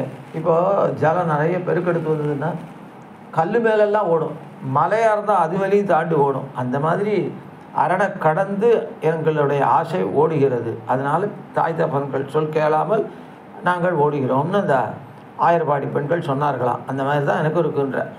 அப்படியே தாய் தமப்பனை நாக்கு விளைக்க பண்ணின வடிவழகு இருக்கிறபடி. அப்படின்னா தாய் தமப்பன்களை பழி சொல்ல பண்ணின அப்படின்னு அர்த்தம். நாக்கு மடக்கன்னா அவளை பழி சொல்ல, அந்த பழி சொல்ல பண்ணினா அவள் மேலே பழி சொல்லி படுத்தின அழகு அப்படி இருக்கு அவனுடைய அழகுன்னு சொல்கிறான். அப்புறம் கொந்தளம் அப்படின்னு பதம். கொந்தளமாக்கி பறக்கழித்து அப்படின்னு. சிலுகிடுகைனா சண்டை இடுகை, பறக்கழிக்கை பழிவிளக்கை, குறும்பு செய்வானோர். அந்த கொந்தளமாக்கி பறக்கழித்து அப்படின்னா சண்டையிட்டு, பழிவிளைத்து குறும்பு செய்வானோர். அப்போ பெண்களோடலாம் சண்டை போட்டு பழியை விளைத்துண்டான். அப்படி குறும்பு செய்வான் ஓர் மகனை பெற்ற. குறும்பு செய்யக்கூடிய ஸ்ரீ நந்தகோபர் இருக்காரு, அது குறும்பு செய்யக்கூடிய கண்ணன் இருக்கானே, அவனை மகனாக பெற்றார். அவன் எப்படி பெற்றிருக்காருன்னா அவன் வன்னியம் அடிக்கணும்னே பெற்றிருக்கார். வன்னியம் அடிக்கணும்னா இப்படி குறும்பு செய்யணும்னே ஒரு தபஸ் பண்ணி ஒரு பிள்ளையை பெற்றிருக்கார். அப்படி மகனை பெற்ற நந்தகோபாலன் இருக்கானே, அவன் வாசலிலே கொண்ட நந்தகோபாலன் கடைத்தலைக்கே நள்ளிருட்கண் என்னை உய்த்திடுமின். அவன் இவனை பெறுவதற்கு இப்படி குறும்பு செய்கிற பிள்ளை வேணும் தான் நோன்பு நோத்து பெற்றிருக்கான். தான் பண்ணின துஷ்கர்மம், இவனை பெருகையாகிற துஷ்கர்ம பலத்தை தானே அனுபவிக்கும்படி அவனே அனுபவிக்கிட்டோம். அதனால அங்கே கொண்ட புகடுங்கோ அப்படின்றான். ஏன்னா இந்த பெண்கள் படுற துக்கத்தை பார்த்து அவன் வருத்தப்படட்டும். அங்கே புகடச் செய்தே பின்னையும் உங்களுக்கு பழி விராதே கொள்ளுங்கள். ஓடுவேள் பகலில் போனால் யாரானும் நீங்கள் தான் கொண்டு போட்டேன்னு உங்கள் மேலே பழி சொல்லுவா. அது வராதபடி நள்ளிருட்கண் என்னை உய்த்திடுவேன். அதனால் அங்கே ராத்திரி கண் போய் என்னை புகடுங்கோள். வெளியிலே கொண்டு போய் புகட்டால் அவன் உறவு முறையாருக்கு லஜ்ஜித்து புறப்பட மாட்டாதே இருக்கும். வெளியிலே வரமாட்டான் யார்? நந்தகோபன். ஆனால் ராத்திரி வேலை என்ன இது வருவான் இல்லையா? அதனால் வெளியில் போகாடாது, அவனுடைய முத்தத்திலே போடுங்கோ, முன்னால் இருக்கிற இடத்துல கொண்டு போடுங்கோ. அவ்வளவில் நான் முடிவன். அவன் புறப்படாமலே இருந்தான்னா முடிவன். பின்னையும் உங்களுக்கு பழிவாராதபடி பரிகரிக்க பாருங்கள். நல்லிருட்கண் என்னை ஊய்த்திடுவேன். அதுவும் அவனுடைய முத்தத்தில் கொண்ட என்ன சேருங்கள் அப்படின்னு தன்னுடைய ஆசை அளவு கடந்து இருக்கு என்ன சொல்கிறார். இந்த 3ஆம் பாட்டில் நாச்சியார் திருமொழியில் 12வது பதிகத்தில் 4ஆம் பாட்டு. அங்கை தலத்திடை ஆழிகொண்டான் அவன் முகத்தன்னி விழியேனன்னு செங்கச்சு கொண்டுன்னை செங்கச்சு கொண்டு கண்ணாடையார்த்து சிறு மானிடவரை காணில் நானும் கொங்கை தலைமையை நோக்கி காணீர் கோவிந்தனுக்கல்லால் வாயில் போகா இங்குத்தை வாழ்வே ஒழியவே போய் யமுனைக்கரைக்கென்னை உய்த்திடுமின். பதவுரை. கைத்தலத்திடை அழகிய திருக்கைத்தலத்திலே ஆழிகொண்டானவன் திருவாழியை ஏந்திருப்பவனான கண்ணபிரானுடைய முகத்தன்னி விழியேன் என்று முகத்தை தவிர மற்றொருவருடைய முகத்திலே விழிக்க மாட்டேன் என்று செங்கச்சு ஆடை ஆர்த்து கொண்டு நல்ல கஞ்சுகமாகிற ஆடையினாலே கண் ஆர்த்து கண்களை மூடிக்கொண்டு, அதாவது அந்த முளைக்காம்புகளை மறைத்து கொண்டு சிறு மானிடவரை காணில் நானும் சுத்திர மனுஷர்களை கண்டால் வெட்கப்படா நின்ற கொங்கை தலம் இவை. இக்கொங்கைகளை நோக்கி காணீர், தாய்மார்களே நீங்கள் உற்று நோக்குங்கள். இக்கொங்கைகளானவை கோவிந்தனுக்கல்லால் கண்ணபிரானை தவிர்த்து வாயில் போகா மற்றொருவருடைய வீட்டு வாசலை நோக்க மாட்டா. வாயில் போகானா அந்த வாயில்னா வாசல், போகானா போக மாட்டா, அந்த வாசலை நோக்கவே மாட்டா இவைகள். ஆகையாலே இங்குத்தை வாழ்வை ஒழிய போய் நான் இவ்விடத்திலே வாழ்வதை ஒழித்து என்னை யமுனைக்கரைக்கே உய்த்திடுவின், என்னை யமுனா நதிக்கரையிலே கொண்டு போய் விட்டு விடுங்கள். 4ஆம் பாட்டு. அங்கை இத்தியாதி. அங்கை தலத்திடை ஆழிகொண்டான். முலைகளினுடைய சங்கல்ப வாக்கியம் இருக்கிறபடி பூவேளைக்காரரை போலே ஆய்த்து முலைகளின் படி. பூவேளைக்காரர் என்றால் அவர்கள் எம்பெருமா, அதாவது ராஜாவினுடைய ஒரு பூ சூட்டப்பட்டதுக்கு இது பண்ணால் கூட, அதாவது அதுக்கு ஒரு வாட்டம் வந்தால் கூட தங்களையே குத்தி கொள்ளுவார்களாம். அதற்கு பாதுகாக்கிறதுக்கு அவ்வளோ வாழ்க்கை எத்தனை பண்ணி அதுக்கு ஒரு வாட்டம் வந்ததுனால் தங்களை குத்தி கொள்கிற அளவுக்கு அவ்வளவு ஐகாந்தியம் படைத்தவர்கள் ராஜாவினிடத்தில். அந்த மாதிரி இந்த முலைகள் இருக்கின்றன அப்படின்னு சொல்கிறார்.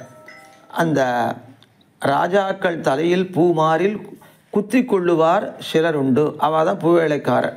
அப்படியே திருவாழி ஒழிந்தவன்று அவன்தானே வரிலும் அப்படியே கையில் திருவாழி ஒழிந்தவன்று அவன்தானே வரிலும் வேண்டு. கையில் திருவாழியோடு தான் வரணும் அவன், அது இல்லாமல் வந்தால் வேண்டாம். வெறும்புறத்திலே ஆலத்தி வழிக்க வேண்டும்படி அழகிய கையிலே கல்பகத்தரு பனைத்து பூத்தார் போலே ஆயித்து கையில் திருவாழி இருப்பது. அந்த கல்பக விருட்சமானது நன்னா பனைத்திருக்கிற மாதிரி கையில் திருவாழி இருக்குது. வெறும்புறத்தில் கொல்லவத்தாயித்து திருக்கைகள், திருக்கை தான். வெறும்புறத்திலேனா திருவாழி இல்லாமலே இவளை அழிக்கக்கூடியது, அந்த அழகை காட்டி அழிக்கிறது. அதுக்கு மேலே திருவாழியையும் பெருமான் தரித்தான். அப்போ பிரதிகூலரை கைகழிய போய் கொல்லும் இந்த திருவாழி, அவன் கையிலேருந்து வெளியில் போய் கொல்லும். அனுகூலரை கை மேலே இருந்து கொள்ளும். கொங்கை இத்தியாதி. கொங்கை தலைமை நோக்கி காணீர். செங்கச்சி கொண்டு கண்ணாடை ஆர்த்து, அதுதான் செங்கச்சி இத்தியாதி. சிவந்த கச்சை கொண்டு கண்ணை மறைத்ததாயித்து முலைகள், கண்ணை மறைக்கின்றன. அப்போ கண்ணை மறைக்கிறதுனா அந்த காம்புகளை மறைக்கின்றன. செங்கச்சி கொண்டு மறைக்கின்றன முலைகள். சிறுமானிடவரை, அந்த சிறுமானிடவரை காணில் நானும். உலகத்தில் மனுஷர்களாகவே இருக்கிறவா அவள்லாம் சிறுமானிடவர். தேகத்தாலே ரொம்ப தாழ்ந்தவர்கள், தேவர்களை விட தாழ்ந்தவர்கள். அதனால் நிறைய தோஷங்கள் உண்டு. அதனால் இவர்கள்லாம் சிறுமானிடவர். அப்போ பெருமானிடவர்னு ஒருத்தர் இருக்காருன்னு தெரியுது, அவர் தான் பெருமான். மனுஷனாக அவதரித்த எம்பெருமான் தான் பெருமானிடவர். பெருமானிடவரும் உண்டு போலே காணும். அதுக்கு பிரமாணம் எடுக்கிறார். மானுஷியும் தனும் ஆசிரிதம் என்று எம்பெருமானே சொல்கிறான். கீதை 9ஆம் அத்தியாயத்தில் 11வது ஸ்லோகத்தில் அவஜானந்தி மாம் மூடாக மானுஷியும் தனும் ஆசிரிதம் பரம்பாவம் அஜானந்தோ மம பூத மகேஸ்வரம். பூதங்களுக்கெல்லாம் மேலான ஈஸ்வரனாய் மனித உருக்கொண்டிருக்கும் என்னை என்னுடைய மேலான நிலையை அறியாமல் மகேஸ்வரனான பரம்பாவம் மகேஸ்வரன் அப்படி மேலாக ஈஸ்வரனாக இருக்கிற பரம்பாவத்தை மேலான பாவத்தை அறியாமல் அவமதிக்கிறார்கள். அவஜானந்தி, அப்படி மூடர்கள் அவமதிக்கிறார்கள் என்று இவனும் மனிதனாக அவதரித்து வந்தானே பகவானே அப்படின்னால் அவன் பெருமானிடவன் மனிதனாக அவதரித்தாலும் தன்னுடைய பரம்பாவத்தை விடாதவன் இல்லையோ அவனிடத்தில் நோக்கி போகுமே தவிர இந்த சிறுமானிடவரை நோக்கி போகாது என்னுடைய உலைகள். அது காணில் நானும் இந்த சிறுமானிடவரை கண்டாலே ரொம்ப வெட்கப்படும், பார்க்க விரும்பாது. சமய வளர்ந்த முலைகளானவை உள்ளே குடிபுகும், அவைகள் மறைத்து கொள்ளும் தங்களை. ஸ்வானி காத்ராணி லஜ்ஜையா,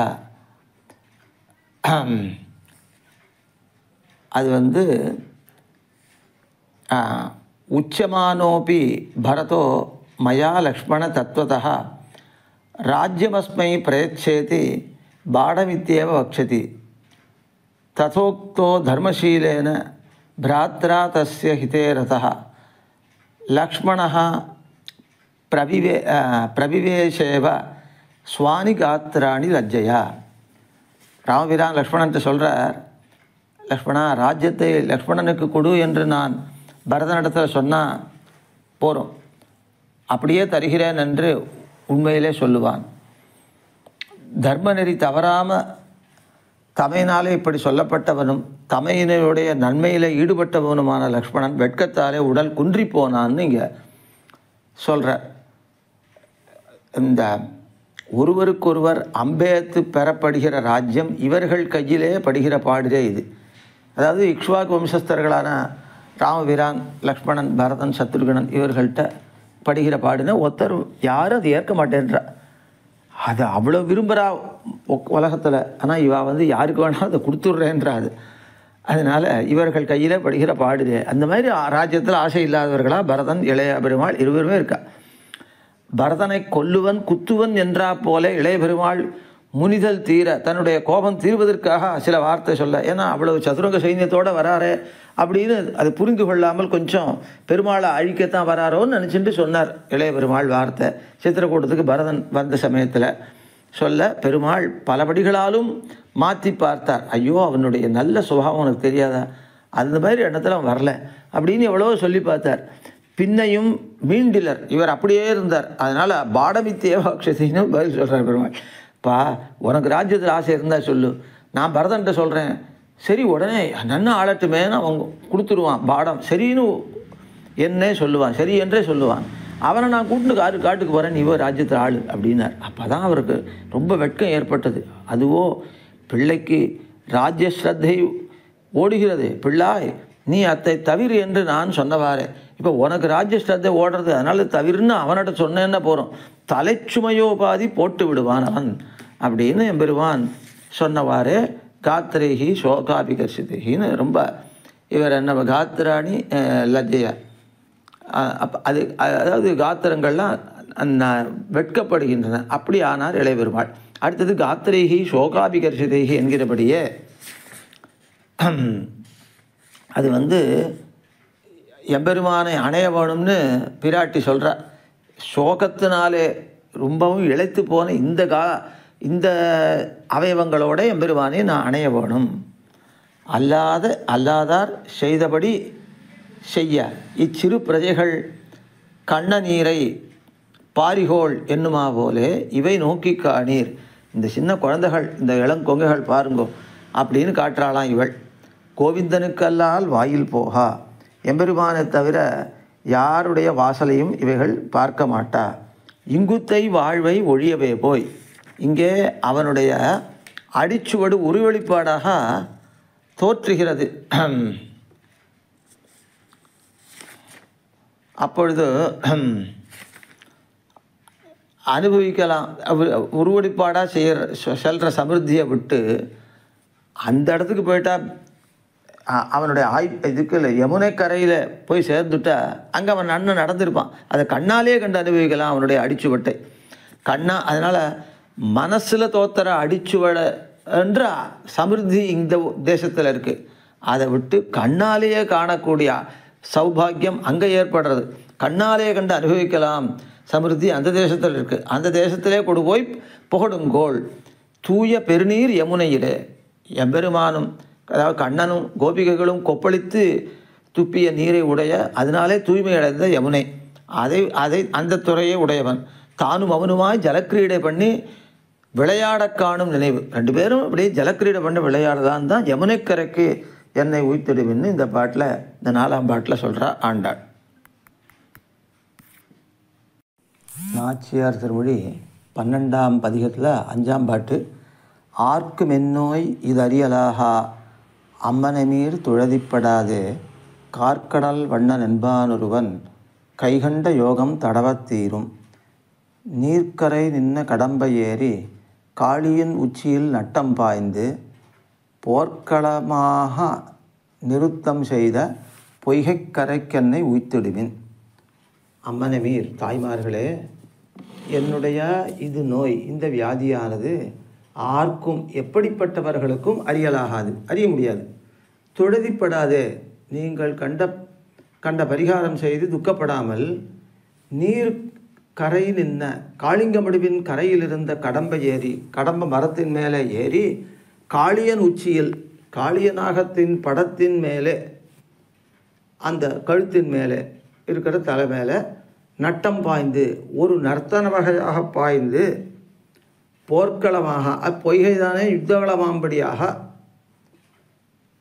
நிறுத்தம் செய்த, நர்த்தனம் செய்யப்பட்ட பொய்கை கரைக்கு மடிவின் கரையிலே என்னை உய்த்திடுவின், என்னை கொண்டு போய் புகடுங்கோள். கார்க்கடல் வண்ணன் என்பான் ஒருவன், நீலக்கடல் போன்ற திருநிறத்தனான கண்ணவிரான் தடவ தனது திருக்கைகளால் தடவினால் தீரும், இந்த நோய் தீர்ந்துவிடும். கைகண்ட யோகம், இதுதான் கை மேலே பலிக்கக்கூடிய உபாயம் அப்படின்னு இந்த பாட்டுக்கு அர்த்தம். 5ஆம் பாட்டு அவதாரிக்கை. ஆர்க்கும் இத்தியாதி, ஆர்க்கும் என்னோய் இது அறியலாகாதுன்ற பாட்டு. அதுக்கு நோவறிந்து அதுக்கு ஈடாக பரிகாரம் பண்ண வேணும். இதே அதிலே துக்கப்படத் தொடங்கினார்கள். உறவு முறையார் என்ன, உங்களுக்கு என் நோவு அறிய போகாது என்கிறாள். இவளுக்கு நோய் வந்ததுன்னு அவள் நினைச்சா, ஆனால் என்னோட நோய் என்னன்னு உங்களுக்கு தெரியாது, அப்படின்னு இவ சொல்கிறான். அதுதான் இந்த பாட்டினுடைய அர்த்தம், வியாக்கியானம். ஆர்க்கும் இத்தியாதி, ஆர்க்கும் என் நோய் இது அறியலாகாது, இந்நோவு விளைத்தவனுக்கும் இவ்வளவென்று பரிச்சேதிக்க ஒண்ணாது, அதை அளக்க முடியாது. என் நோய் அப்படின்னார். ஸ்ரீ பரதாழ்வான் மோகித்தான், அவன் மோகித்தான் என்றால் அவன் அருகிலே நின்ற மந்தரை கைகேயி இவர்கள் மோகமடைவர்களான்னா, இவனை பார்த்ததுனால மட்டும் அவளுக்கு மோகம் வந்துடுமா? அது பரதாழ்வானுக்கு மட்டும்தான் அந்த நோய் வரும்.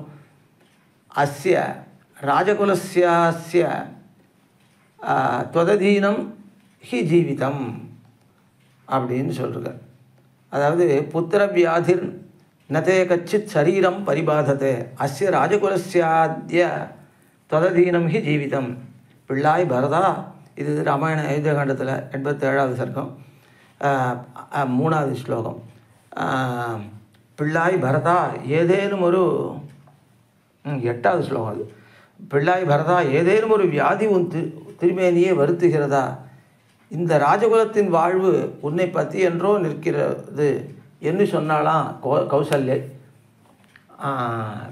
பெருமாள் காடேறப் போனாள், சக்கரவர்த்தி துஞ்சினான். இனி நீ நோக்கும் இத்தனை இறை, நீ தானே ரட்சிக்கணும், இதை எங்களை என்கிறார்கள் அல்ல, நீ எல்லாரையும் நீ தான் ரட்சிக்கணும். உன் முகத்தில் பயிர்ப்பை கண்டு, அப்படின்னா வெளுப்பை கண்டு போனவர், அவரை பிரிஞ்சதுனால அந்த வெளுப்பை கண்டு பார்த்துட்டு தானே போனார். உன்னை இழக்க மாட்டாமையாலே மீழ்வர் என்னும் இது பத்தாகவில்லை. அவள் மீழ்வர், ஒன்றை பார்த்து மீழ்வர் என்பது தானே, ஒன்னையே வச்சுட்டு நாங்களாம் இருக்கோம், ஒன்றை வைத்து தான் நாங்கள் ஜீவித்திருப்பது. அப்போ புத்திர வியாதிர் நதே கச்சித்து அப்படின்னு கைகை இது கௌசல்யே கேட்குற பரதனை, உனக்கு ஏதாவது வியாதி இருக்காப்பா அப்படின்னு சொல்லிட்டு. இப்போது அப்போ வெளியில் நின்று அதை பற்றி விசாரிக்கணும்னா பரதனுடைய அந்த அளவு பிரிவு துயரம் இவாளுக்கு இல்லைன்னு தெரியுது அப்படின்னு சொல்கிறார். அதனால் நின்றா போலே நில்லா ரசவாதிகள் போமா போலே மோகித்து கொண்டு இருக்க கண்டார்கள். அப்படின்னா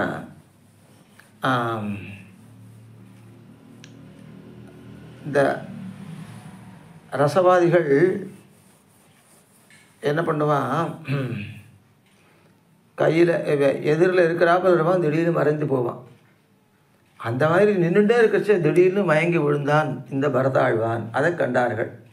அதனால் உனக்கு ஓடுகிற நோய் என்னன்னு வினவுகிறார்கள் இவர்கள்லாம். ராமவிரகம் இவாளுக்கும் தான் இருக்குது. ஆனால் இவர்களே உனக்கு என்ன வியாதின்னு கேட்கும்படியாக அவருக்கு துக்கம் அதிகமாக இருக்குது அப்படின்றார். அது மாதிரி என்னுடைய நோய் உங்களாலே அறிந்து கொள்ள முடியாததாக இருக்குது அப்படின்னு இவர் சொல்கிறார். ஆர்க்கு மின்னோய் அறியலாகாது அம்மனமீர் துழதிப்படாது பெற்ற பிராப்தி கொண்டு அறிவோம் என்று நீங்கள் நினைத்தால் அறிந்து முடியுமா? அறிந்து விட முடியுமா? முடியாது. துழதிப்படாதே துக்கப்படாதேங்கோ. நீங்கள் அறிந்த துழதின துக்கம், நீங்கள் அறிந்த வகையாலே பரிகரிக்க பார்த்திகோளாகில் உங்களுக்கு துக்கம்தான் வந்துவிடும். என்னை பரிகரிக்க முடியாது என் வியாதியை. சரி, நீ வியாதியை பரிகரிக்க முடியாதுன்னு கை வாங்கிடுற, நாங்கள் இருக்க முடியுமா? உன்னை இழக்க மாட்டோமே.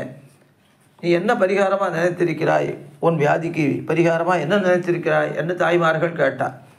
அதுக்கு இவள் பதில் சொல்கிறா, கார்க்கடல் வண்ணன் என்பான் ஒருவன் கைகண்ட யோகம் தடவத் தீரும் அப்படின்னு. அந்த எம்பெருமான் கருங்கடல் போன்ற சமகரமான வடிவத்தை உடையவான் இருக்கான். அவன் கையாலே தடவினால் என்னுடைய வியாதி தீரும் அப்படின்னு இவள் பதில் சொல்கிறாள். அந்த யோகம்னா பிரயோகம், கையாலே தடவுதல் என்ற பிரயோகத்தை அவன் பண்ணான்னா அதுதான் சரியான உபாயம். எனக்கு அது வியாதி தீர்ந்து விடும்.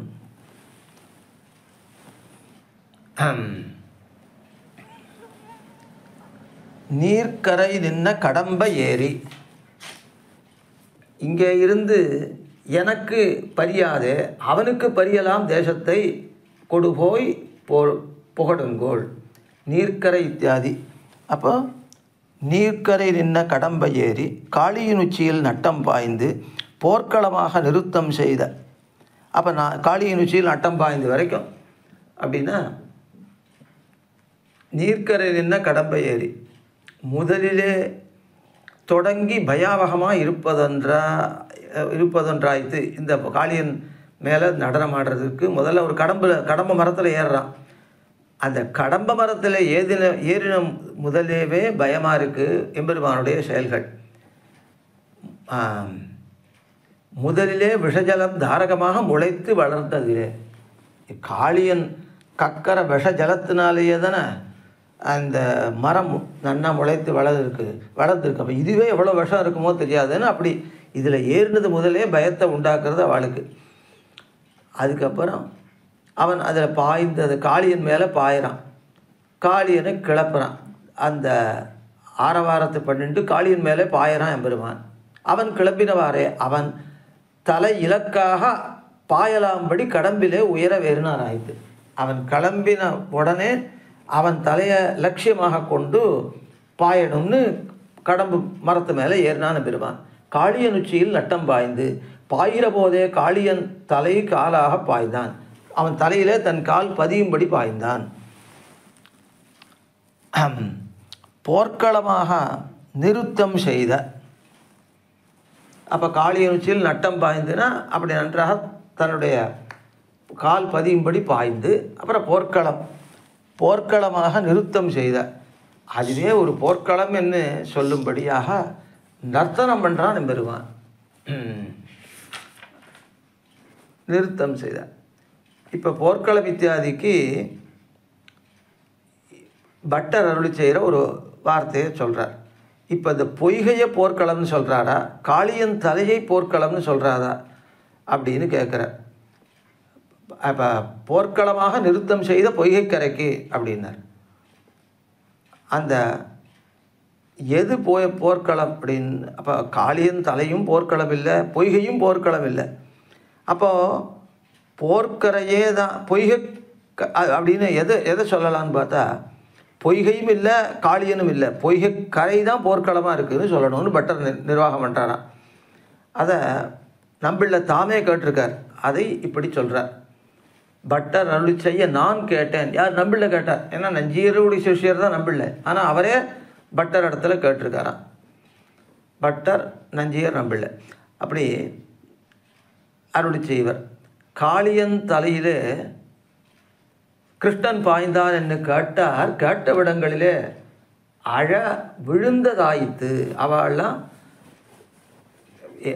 பாய்ந்தான் கேட்ட உடனேயே அப்படியே மயங்கி விழுந்துட்டா. எல்லாரும் மரணமடைந்தார்கள். அப்படி பார்த்தா போரில் மரணமடைந்தவர்கள் பிணமாக கிடக்கிற மாதிரி அங்கே பிணக்காடாக கிடக்கு. அந்த மாதிரி எம்பெருமான் காளியன் உச்சியில் நட்டம் பாய்ந்தான் என்று சொல்கிறார். இதுக்கு சம்பாதமாக இன்னொரு விற்த்தாந்தம். அதாவது தாங்கள் சிலர் எப்படி இருப்பா அப்படின்னா, அவ்வளவு நெருங்கினவர்களான இந்த எம்பெருமானும் ஆச்சாரியர்களும் தன்னுடைய சோதிக்கு எழுந்தருளினார்கள் என்று கேட்டால் அப்போ உடனே அவர்கள் தன்னடையே பிராணம் போய்கொண்டு கிடப்பார்கள். அது எம்பெருமானார் காலத்திலையும் சில பேருக்கு நடந்திருக்கு. எம்பெருமானாரை காண வேண்டும் என்று வாரா நிற்க செய்த யார்? அனந்தாழ்வான் திருமலையிலிருந்து வரார். வடகரை அளவிலே வந்தவாறே, இந்த வடதிருக்காவேரி கரையில் வந்தவாறே வடக்கேர் தான் வரணும். அப்போ திருநாட்டுக்கு எழுந்தருளினார் என்று சில ஏகாங்கிகள் வந்து சொன்னார்கள். தலைகளை செய்யும் சிரைத்து ஏறினார்கள். தலைகள் தாங்கள் சிரைச்சுருக்கா நீராடி எழுந்து மேலே ஏறுறா. அவர்களை கண்டு ஸ்ரீ நம்பி குகதாசர், அவர் அனந்தாழ்வாரோட கூட வந்தவர், மரத்திலே ஏறி விழுவதாக ஏறினாராய். தெளிந்து ஏறின நீ சாபமாட்டாய்கான் போந்து இழி என்றானாம். யார்? அனந்தாழ்வார். அப்படின்னா இந்த மாதிரி எம்பெருமானார் திருநாட்டுக்கு எழுந்தருளினார்னு கேட்ட உடனே பிராணம் போயிருந்தால் தான் நம்ம அந்த அன்பு அப்படி இருக்கிறதா அர்த்தம். மரமும் தெரிஞ்சு இந்த இடமும் தெரிஞ்சு மேலே ஏறி பிராணனை போக்கிக்கணும்னா நீ போய் அங்கேருந்து விழுந்தாலும் கைகால் முறியுமே தவிர பிராணம் போகாது. அதனால இதெல்லாம் துக்கம் இல்லை.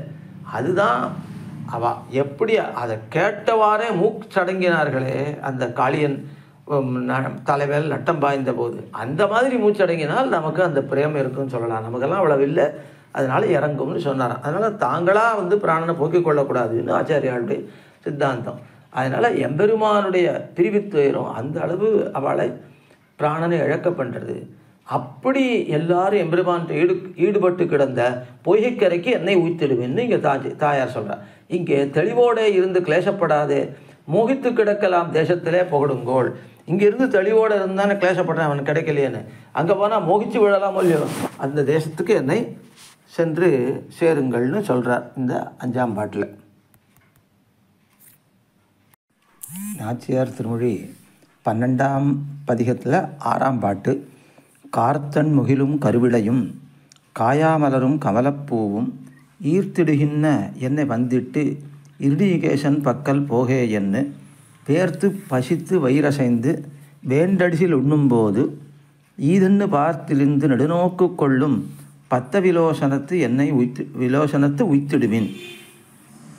கார்த்தன் முகிலும் மழைக்காலத்தில் உண்டான குளிர்ந்த மேகமும் கருவிளையும் கருவிளைப்பூவும் காயாமலரும் காயாம்பூவும் கமலப்பூவும் தாமரைப்பூவுமாகிற இவைகள் எம்பெருமான் சாத்தின்றிருக்கிற இவைகளெல்லாம் வந்துட்டு எதிரே வந்து நின்று இருடிகேசன் பக்கல் போகு என்று என்னை ஈர்த்திடுகின்றன. கண்ணபிரான் பக்கல் நீயும் போ என்னை கவர் என்று வலிக்கின்றன, இழுக்கின்றன. ஆகையாலே வேர்த்து பசுமைக்கிற சிரமத்தாலே வேர்வையை அடைந்து பசித்து பசியினால் வருந்தி வயிறு அசைந்து வயிறு தளர்ந்து வேண்டடிசில் உண்ணும்போது ஈது என்று வேண்டிய பிரசாதம் தான் விரும்பின பிரசாதம் உண்ண வேண்டிய காலம் இது என்று பார்த்திருந்து, எம்பெருமான் விரும்பின பிரசாதம் இது அப்படின்னு அவன் உண்ண வேண்டிய காலம் பார்த்திருந்து ரிஷிபத்னிகள் அதாவது கொண்டு வருவா.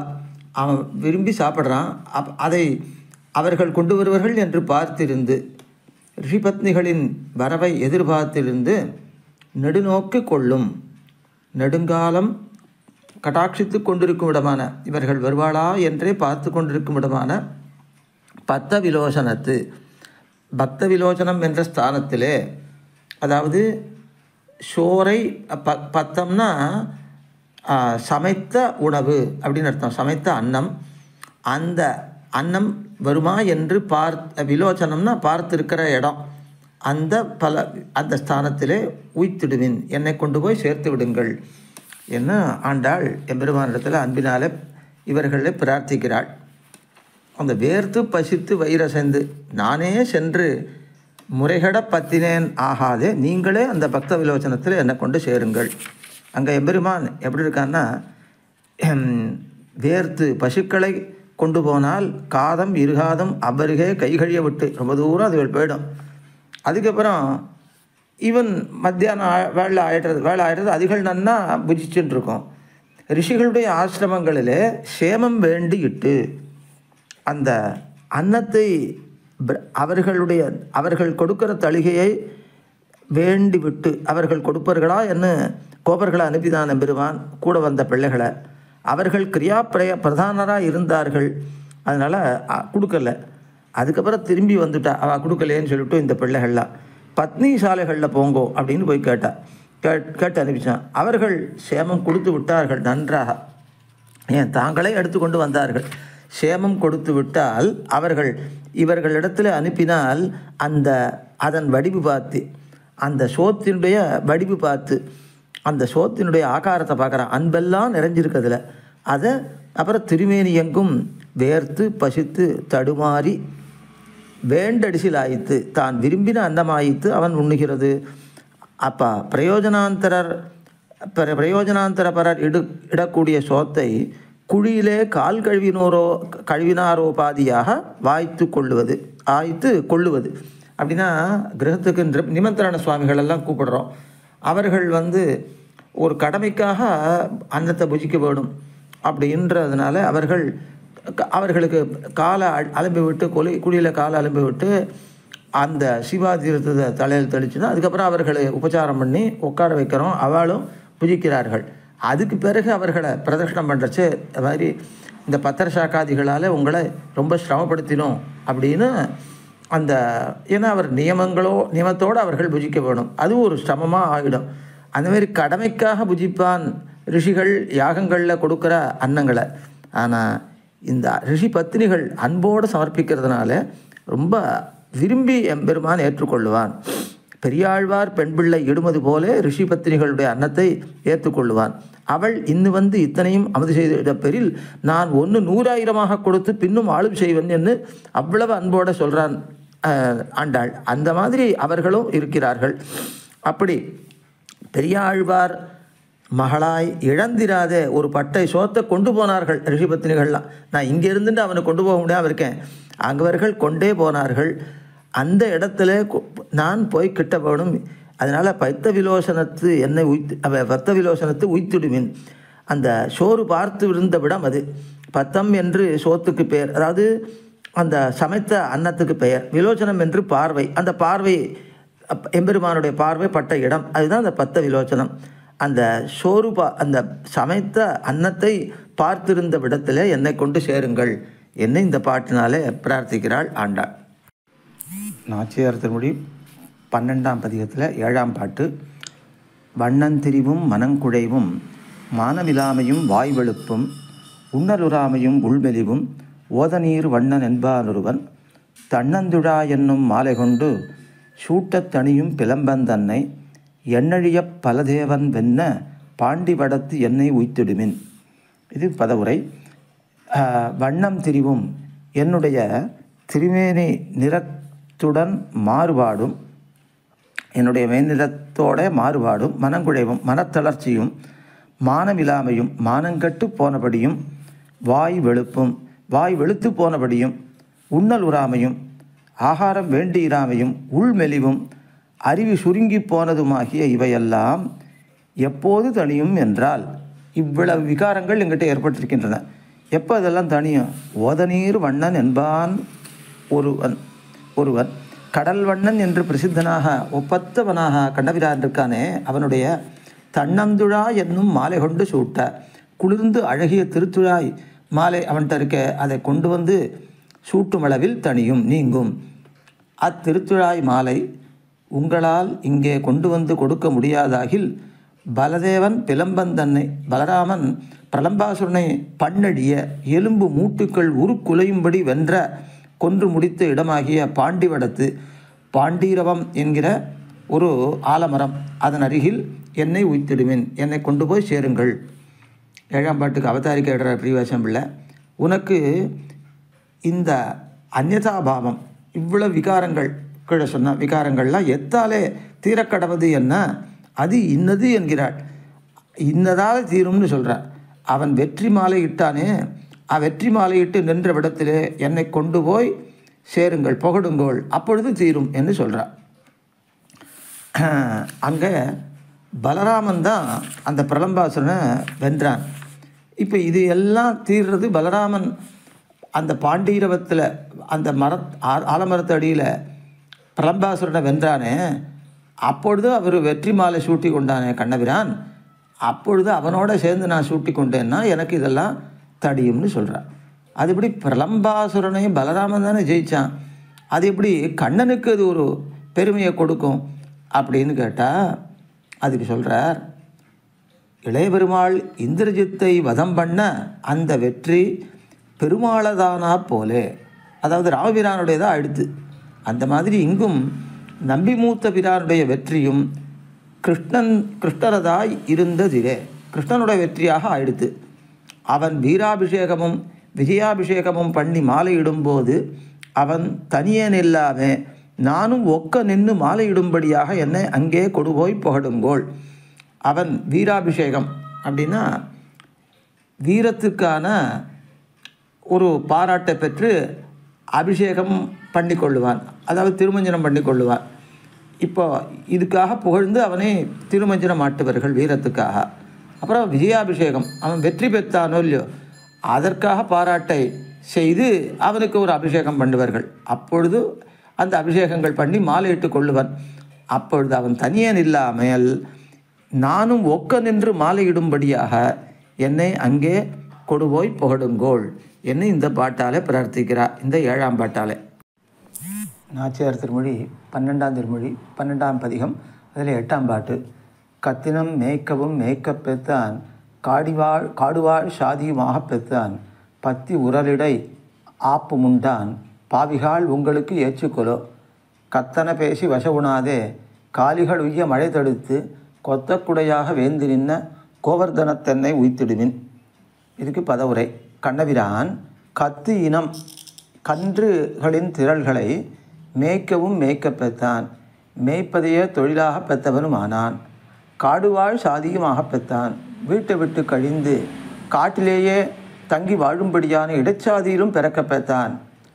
பத்தி வெண்ணெய் களவில் பிடிபட்டு உறவிடை உரலிலே ஆப்பு உண்டான், கட்டுப்படவும் பெற்றான். எளிமையின் எல்லை நிலமான இச்செயல்கள் பாவிகால் குணத்தையும் குத்தமாக கொள்ளும் பாவிகளே உங்களுக்கு ஏற்றுக்கொலோ தூஷணத்துக்காக உருப்பாய்த்து இதுவரையில் நீங்கள் இழிவாக சொன்னவை நிற்க இனியாகிலும் கத்தன பேசி வச உணாதே, நீங்கள் கத்த கல்விகளை பேசி என்னிடத்தில் வசவு கேட்டு கொள்ளாமல் காலிகள் உய்ய மழை தடுத்து பசுக்கள் பிழைக்கும்படியாக பெருமழையை தடுத்து தடை செய்து கொத்த குடையாக அந்த வெற்றி குடையாக குறையற்ற குடையாகன்னு அர்த்தம், அந்த ஏந்தி நின்ற அந்த கோவர்தனத்தையே ஏந்தி நின்ற கண்ணபிரானால் தரிக்கப்பட்ட கோவர்தன மலையின் அருகே என்னை உய்த்திடுவேன், என்னை கொண்டு போய் சேர்த்து விடுங்கள். இது சப்தார்த்தம். அதுக்கு மேலே வியாக்கியானம் 8ஆம் பாட்டு. கத்தினம் இத்தியாதி. கத்தினம் மேய்க்கலும் மேய்க்கப் பெற்றான். கெடுவாய் நீ இங்கனே கிடந்து படா நிற்கிறதன் பசுக்களை மேய்க்கை நித்தியசூரிகளுக்கு ஓலக்கம் கொடுத்தது என்னலாம்படி பசுக்களை கன்றுகளின் பின்னே அவத்தடைய ரக்ஷணத்துக்காக திரிவான் ஒரு பாலனுமாய் ஓர் ஊரிலே தங்குகையும் எண்ணிக்கை பசுக்களுக்கு நீரும் புல்லும் உள்ள விடத்தே தங்குவான் ஒருத்தனாய் எளியராயிருப்பார் செய்வுத்தை அப்படின்னா செய்யக்கூடியதை செய்து எளிய திரவியங்களை புஜித்து இப்படி திரிவான் ஒருவன் கான். இப்படி தானே தாழ்ந்தவனா அவன் இருக்கான். அவனை பெருகைக்கோ நீ இப்படி படுகிறது. அவன் உயர்ந்தவனாக இருந்தால் அவனை பெருகைக்கு படலாம், எளியவன் தானே என்ன கத்தினம் இத்தியாதி. அதுக்கு பதில் சொல்கிறா, கத்தினம் மேய்க்கலும் மேய்க்கப்பத்தான், காடுவாழ் சாதியும் ஆகப்பெத்தான், சாதியும் ஆகப்பெத்தான். அதாவது வானிளவரசாக இருக்குமோ யார் சாமானியனா, அந்த நித்தியசூரிகளுக்கே நாயகனா அங்கே இளவரசாக இருக்குமவன். திவத்திலும் பசுனரே மெய்ப்புவத்தி என்கிறபடியே அங்கே இருக்கிறத காட்டிலும் வைகுந்தத்தில் இருக்கிற இருப்பை காட்டிலும் பசுக்களுடைய கூட்டத்தை மேய்ப்பதை உகக்கிறான் எம்பெருவான். அதனால் தன்னுடைய உகப்புக்காக இங்கே வந்தான். அதனால் பசுக்களை மேய்க்கையை உகந்தான் அப்படின்னு அந்த பாட்டில் சொல்லியிருக்கார் நம்மாழ்வார். அதனால் அது தன்னிலும் ஸ்வரக்ஷணத்தில் அன்பையுமில்லாத கன்றுகளை, அது அந்த பாட்டு திருவாய்மொழி 10:3-10. அந்த பசுக்களை மேய்க்கிறத காட்டிலும் தங்கள் ரட்சணத்தில் அன்பையுமே இல்லாத கன்றுகளை மேய்க்கையே மிகவும் பெறாப்பேறு பெற்றானாக நினைத்திருந்தான். இவனுக்கு ஒரு ஜன்மமில்லகா கான் என்னும் இழவு தீர பசுக்களுக்கு புல்லும் தண்ணீரும் உள்ள காட்டை தேடி அங்கே தங்கும்படியான ஜன்மமாகவும் பெற்றான். காடுவாழ் சாதியுமாக பெற்றான். அதனால் சாதினா பிறப்பு, அந்த காடுவாழ் மக்களிடையே பிறக்கவும் பெற்றான் அப்படின்னு சொல்கிறார். அப்படி ஜென்மமில்லை தாந்தோன்னி அப்படின்னு அவனுக்கு ஒரு இழவு வராதபடி ஜென்மத்தை அடைந்தான். அந்த சௌலபியத்தால் அடைந்தானே தவிர அவனுக்கு மேன்மை இல்லாமையாக அடைந்தான் அப்படின்னார். பத்தி இத்தியாதி. பத்தி உரலிடை ஆப்பும் உண்டான், பாவிகால் உங்களுக்கு ஏற்றுக்கொள்ளும். அதாவது வெண்ணையை தனக்கு தாரகமாக கொண்டு அதுதானும் நேர்கொடு நேர் கிடையாமே களவு கண்டு புஜிக்க போக்கு, அதுவும் தலை கட்ட மாட்டாவே. ஓர் அபலை கையிலே ஆகப்பட்டு, ஏன்னா இவன் களவு செய்கிற போதே பிடிச்சிட்டா, அப்போது அவள் கையில் ஆகப்பட்டு அந்த கட்டுப்பட்டு கிடந்தான். சம்சார பந்த ஸ்திதி மோட்சஹேது என்று எல்லாருடைய சம்சார பந்தத்துக்கும் அது நிறை நிற்கிறதுக்கும் அது விடுபடுறதுக்கும் பகவான் காரணன். பிரதான க்ஷேத்திர பதிர் குணேஷா சம்சார பந்த ஸ்திதி மோட்சஹேத்துன்னு ஸ்வேதாஸ்வதர் உபனிஷத்து சொல்கிறது. அப்படிப்பட்டவன் எல்லாரையும் கட்டி வைக்கிறவன் தான் ஒரு அவலகையிலே கட்டுப்பட்டான். இது எவ்வளவு சௌலபியத்துக்கு அனுகுணமான செயல், அவனுடைய சௌலபியத்தை காட்டுற செயல். உங்களுக்கு பாவிகால் உங்களுக்கு ஏற்றுக்கொள்ளும், உங்களுக்கு குணமே குத்தமாகையா ஆறுதே, குத்தமாகைக்கு நீங்கள் சிசுபாலன் பிறந்த முகூர்த்தத்திலேயோ பிறந்தது, எங்கள் வர்க்கத்தில் உள்ளார் அப்படின்னா எங்களை போன்ற ஆழ்வார்கள் எத்திரம்னு ஈடுபடுறாளே இந்த செயலுக்கு, அது உங்களுக்கு ஏச்சுக்கு காரணமாச்சா என்று அவளை கோபித்து கொள்ளுகிறாள். கத்தனா, நீங்கள் என்னெல்லாம் கத்திரிக்கைகளோ அதை எம்பெருமானுடைய நிந்தைக்கு உறுப்பாக சொல்லாதீர்கள் அப்படின்ற. நீங்கள் உங்களுக்கு பிரதிபந்தங்களை சொல்லி என் வாயாலே தக்கன கேளாதே. அதுக்கு சரியான பதில் நான் சொல்லுவேன். தக்க பதில் வசவை எங்கிட்டேருந்து கேட்காதீங்கோ. பண்ணின உபகாரம் அறியாத பசுக்களும் தத் பிராயரான அவர்களுக்கு சமர்களான இடையரும் உஜ்ஜீவிக்கும்படி மழையால் வந்த நலிவை போக்கினான், பரிகரித்தான் பெறுவான். அப்படி பரிகரிக்கைக்காக மலையை எடுத்து பிடித்து கொண்டு நின்றானாய்த்து அந்த எம்பெருமான். அதனால் தன்னை பேணாதே பரரக்ஷணம் பண்ணும் இதுவே யாத்திரையா இருப்பான் ஒருவன். அப்படி இருக்கிறவன் இவன் எளியவன் தாழ்ந்தவனா பசுக்கள் பின்னாலே போகிறான்னு சொல்லலாமா அவனை? அதனால் காலிகள் இத்தியாதி. அடுத்தது காலிகளைய மழை தடுத்து. காலிகள்னால் அந்த சின்ன கன்றுகள், அது மழை தடுத்து, அது வாழும்படியாக மழை தடுத்து கொத்தக்குடையாக ஏந்து நின்ன கோவர்தனத்து என்னை உய்த்திடுவேன். தலைக்காவலாக வைத்த அப்படின்னா தக்க காவலனாக வைத்தன்னு அர்த்தம். அல்லது தலைக்காவலன் அப்போ திக்பாலனாக வைத்த அப்படின்னு அர்த்தம். திக்பாலனாக வைத்த, திக்குக்கு ரக்ஷகன்னு வைக்கப்பட்டான் இந்திரன். அவனே இவர்களை அழிக்க நினைக்கிறான். அதனால் இந்திரன் தானே பாதகனாக அவனால் வந்த நலிவை பரிகரிக்கைக்காக ரக்ஷணத்துக்கு பரிகரமாக கொண்டு, அதாவது சாதனமாக கொண்டு அவன் கோவர்தனத்தை தரித்து கொண்டு நின்றான். அவன் தனியே நில்லாமே நானும் ஒரு தலை தாங்கும்படி என்னை அங்கே கொண்டு போய் புகழப்பாருங்கோள். இப்போ எம்பெருமானோட சேர்ந்து நானும் தாங்குறேன். அந்த அளவு அவன்கிட்ட அன்புனாலே சொல்கிறா இந்த வார்த்தையை. இதோட இந்த 8ஆம் பாட்டு முடிகிறது. நாச்சியார் திருமொழி 12ஆம் பதிகம் 9ஆம் பாட்டு. கூட்டிலிருந்து கிளியப் போதும் கோவிந்தா கோவிந்தா என்னழைக்கும், ஊட்டக்கூடாது செருப்பனாகில் உலகளந்தான் என்ன உயரக்கூவும், நாட்டில் தலைப்பழி எய்தி உங்கள் நன்மையிடந்து தலையிடாதே, சூட்டுயர் மாடங்கள் சூழ்ந்து தோன்றும் துவராவதிக்கு என்னை உய்த்திடுவேன். கிளி, நான் வளர்த்த கிளியானது, இது பதபதார்த்தமே, கூட்டிலிருந்து கொண்டு எப்போதும் எல்லா காலமும் கோவிந்தா கோவிந்தா என்ன அழைக்கும். அது அழைத்துட்டே இருக்குது கோவிந்தா கோவிந்தான்னு. ஊட்டக்கூடாது, உணவு கூடாமல் பட்டினி கிடக்கும்படி செருப்பனாகில், அதை துன்பப்படுத்தினேனாகில், அப்போ அது என் கண்ணன் நாமத்தை சொல்லாதோ இல்லையோ அப்படின்னு நான் நினச்சி பண்ணால் உலகளந்தான் என்ன, உலகளந்த பெருமானே என்ன உயர கூவும், ரொம்ப நன்னா பெருங்குரலில் கூவுறது. அதனால் அந்த வார்த்தை என் காதில் விழும்போதே நான் மோகித்து நின்றேன். ஆகையால் நாட்டில் பழி எய்தி பெருத்த அபவாதத்தை நாட்டில் சம்பாதித்து உங்கள் நன்மை இழந்து உங்கள் நல்ல பேரை கெடுத்து கொண்டு, என்ன நல்ல பேர், இவள் குடிப்பெருமையை காக்காமல் தானே எம்பெருமான் சன்னிதானத்துக்கு போக முயன்றால் உங்கள் குடியை சேர்ந்தவள், பிரபஞ்ச குடியை சேர்ந்தவள்னு உங்களுக்கு தான் பழி வரும்.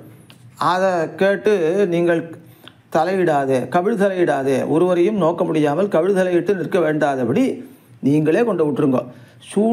சூடு உயர் மாடங்கள் சூழ்ந்து தோன்றும், தலை உயர்ந்த மாடங்களால் சூழப்பட்டு விளங்குகிற துவராபதிக்கு துவாரகையில் என்னை உய்த்திடுவேன், என்னை கொண்டு போய் சேர்த்து விடுங்கள் என்பது பதபதார்த்தம். கூட்டில் இத்தியாதி வியாக்கியானம். இவள் விரகத்தாலே தரிப்பத்து நோவுபடுகிற சமயத்திலே வளர்த்த கிளியானது முன்பு கற்பித்து வைத்த திருநாமத்தை இவளுக்கு சாத்னியாத திசையில், பொறுக்காத திசையில் சொல்லிக்கொண்டு அங்கே இங்கே சஞ்சரிச்சது. இப்படி ஸ்வைர சஞ்சாரம் பண்ணுறதுனால தானே நலியறது நம்மளை அப்படின்னு கூட்டில் அடைத்து வைத்து சொன்னால், அடைத்து வைத்தால் கோவிந்தா கோவிந்தா என்கிறது. அப்போது அது சோற்று செருக்கால தானே இப்படி பண்ணுறதுன்னு சோறு கொடாமல் நான் வைத்தால் அப்பொழுதும் உலகளந்தான் என்ன கிருஷ்ணாவதாரத்தை விட்டு வாமனாவதாரத்தை, அதுக்கு மேலே திருவிக்கிரமாவதாரத்தை சொல்லி என்னை நலிகிறது. நாட்டில் இத்தியாதி, நாட்டில் தலைப்பழி எய்தி, நாட்டிலே தலையான பழியை நீங்கள் அடைவீர்கள். நாட்டாருக்கு துக்க நிவர்த்தகமாய் நமக்கு தாரகமான திருநாமம் இவளுக்கு ஹேத்துவாக நின்றது. இது என்னாய் தலைக்கட்ட கடவதோ என்று நாட்டிலே தலையாய் இருப்பதொரு பழியை அடைவீர்கள். அதை பிராபித்து அடைந்து உங்கள் நன்மை இழந்து தலையிடாதே.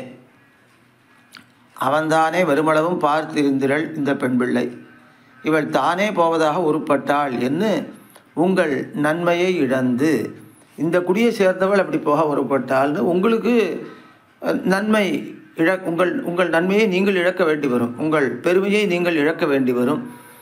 அது இழந்து தலையிடாதே, கவிழ் தலையிடாதே.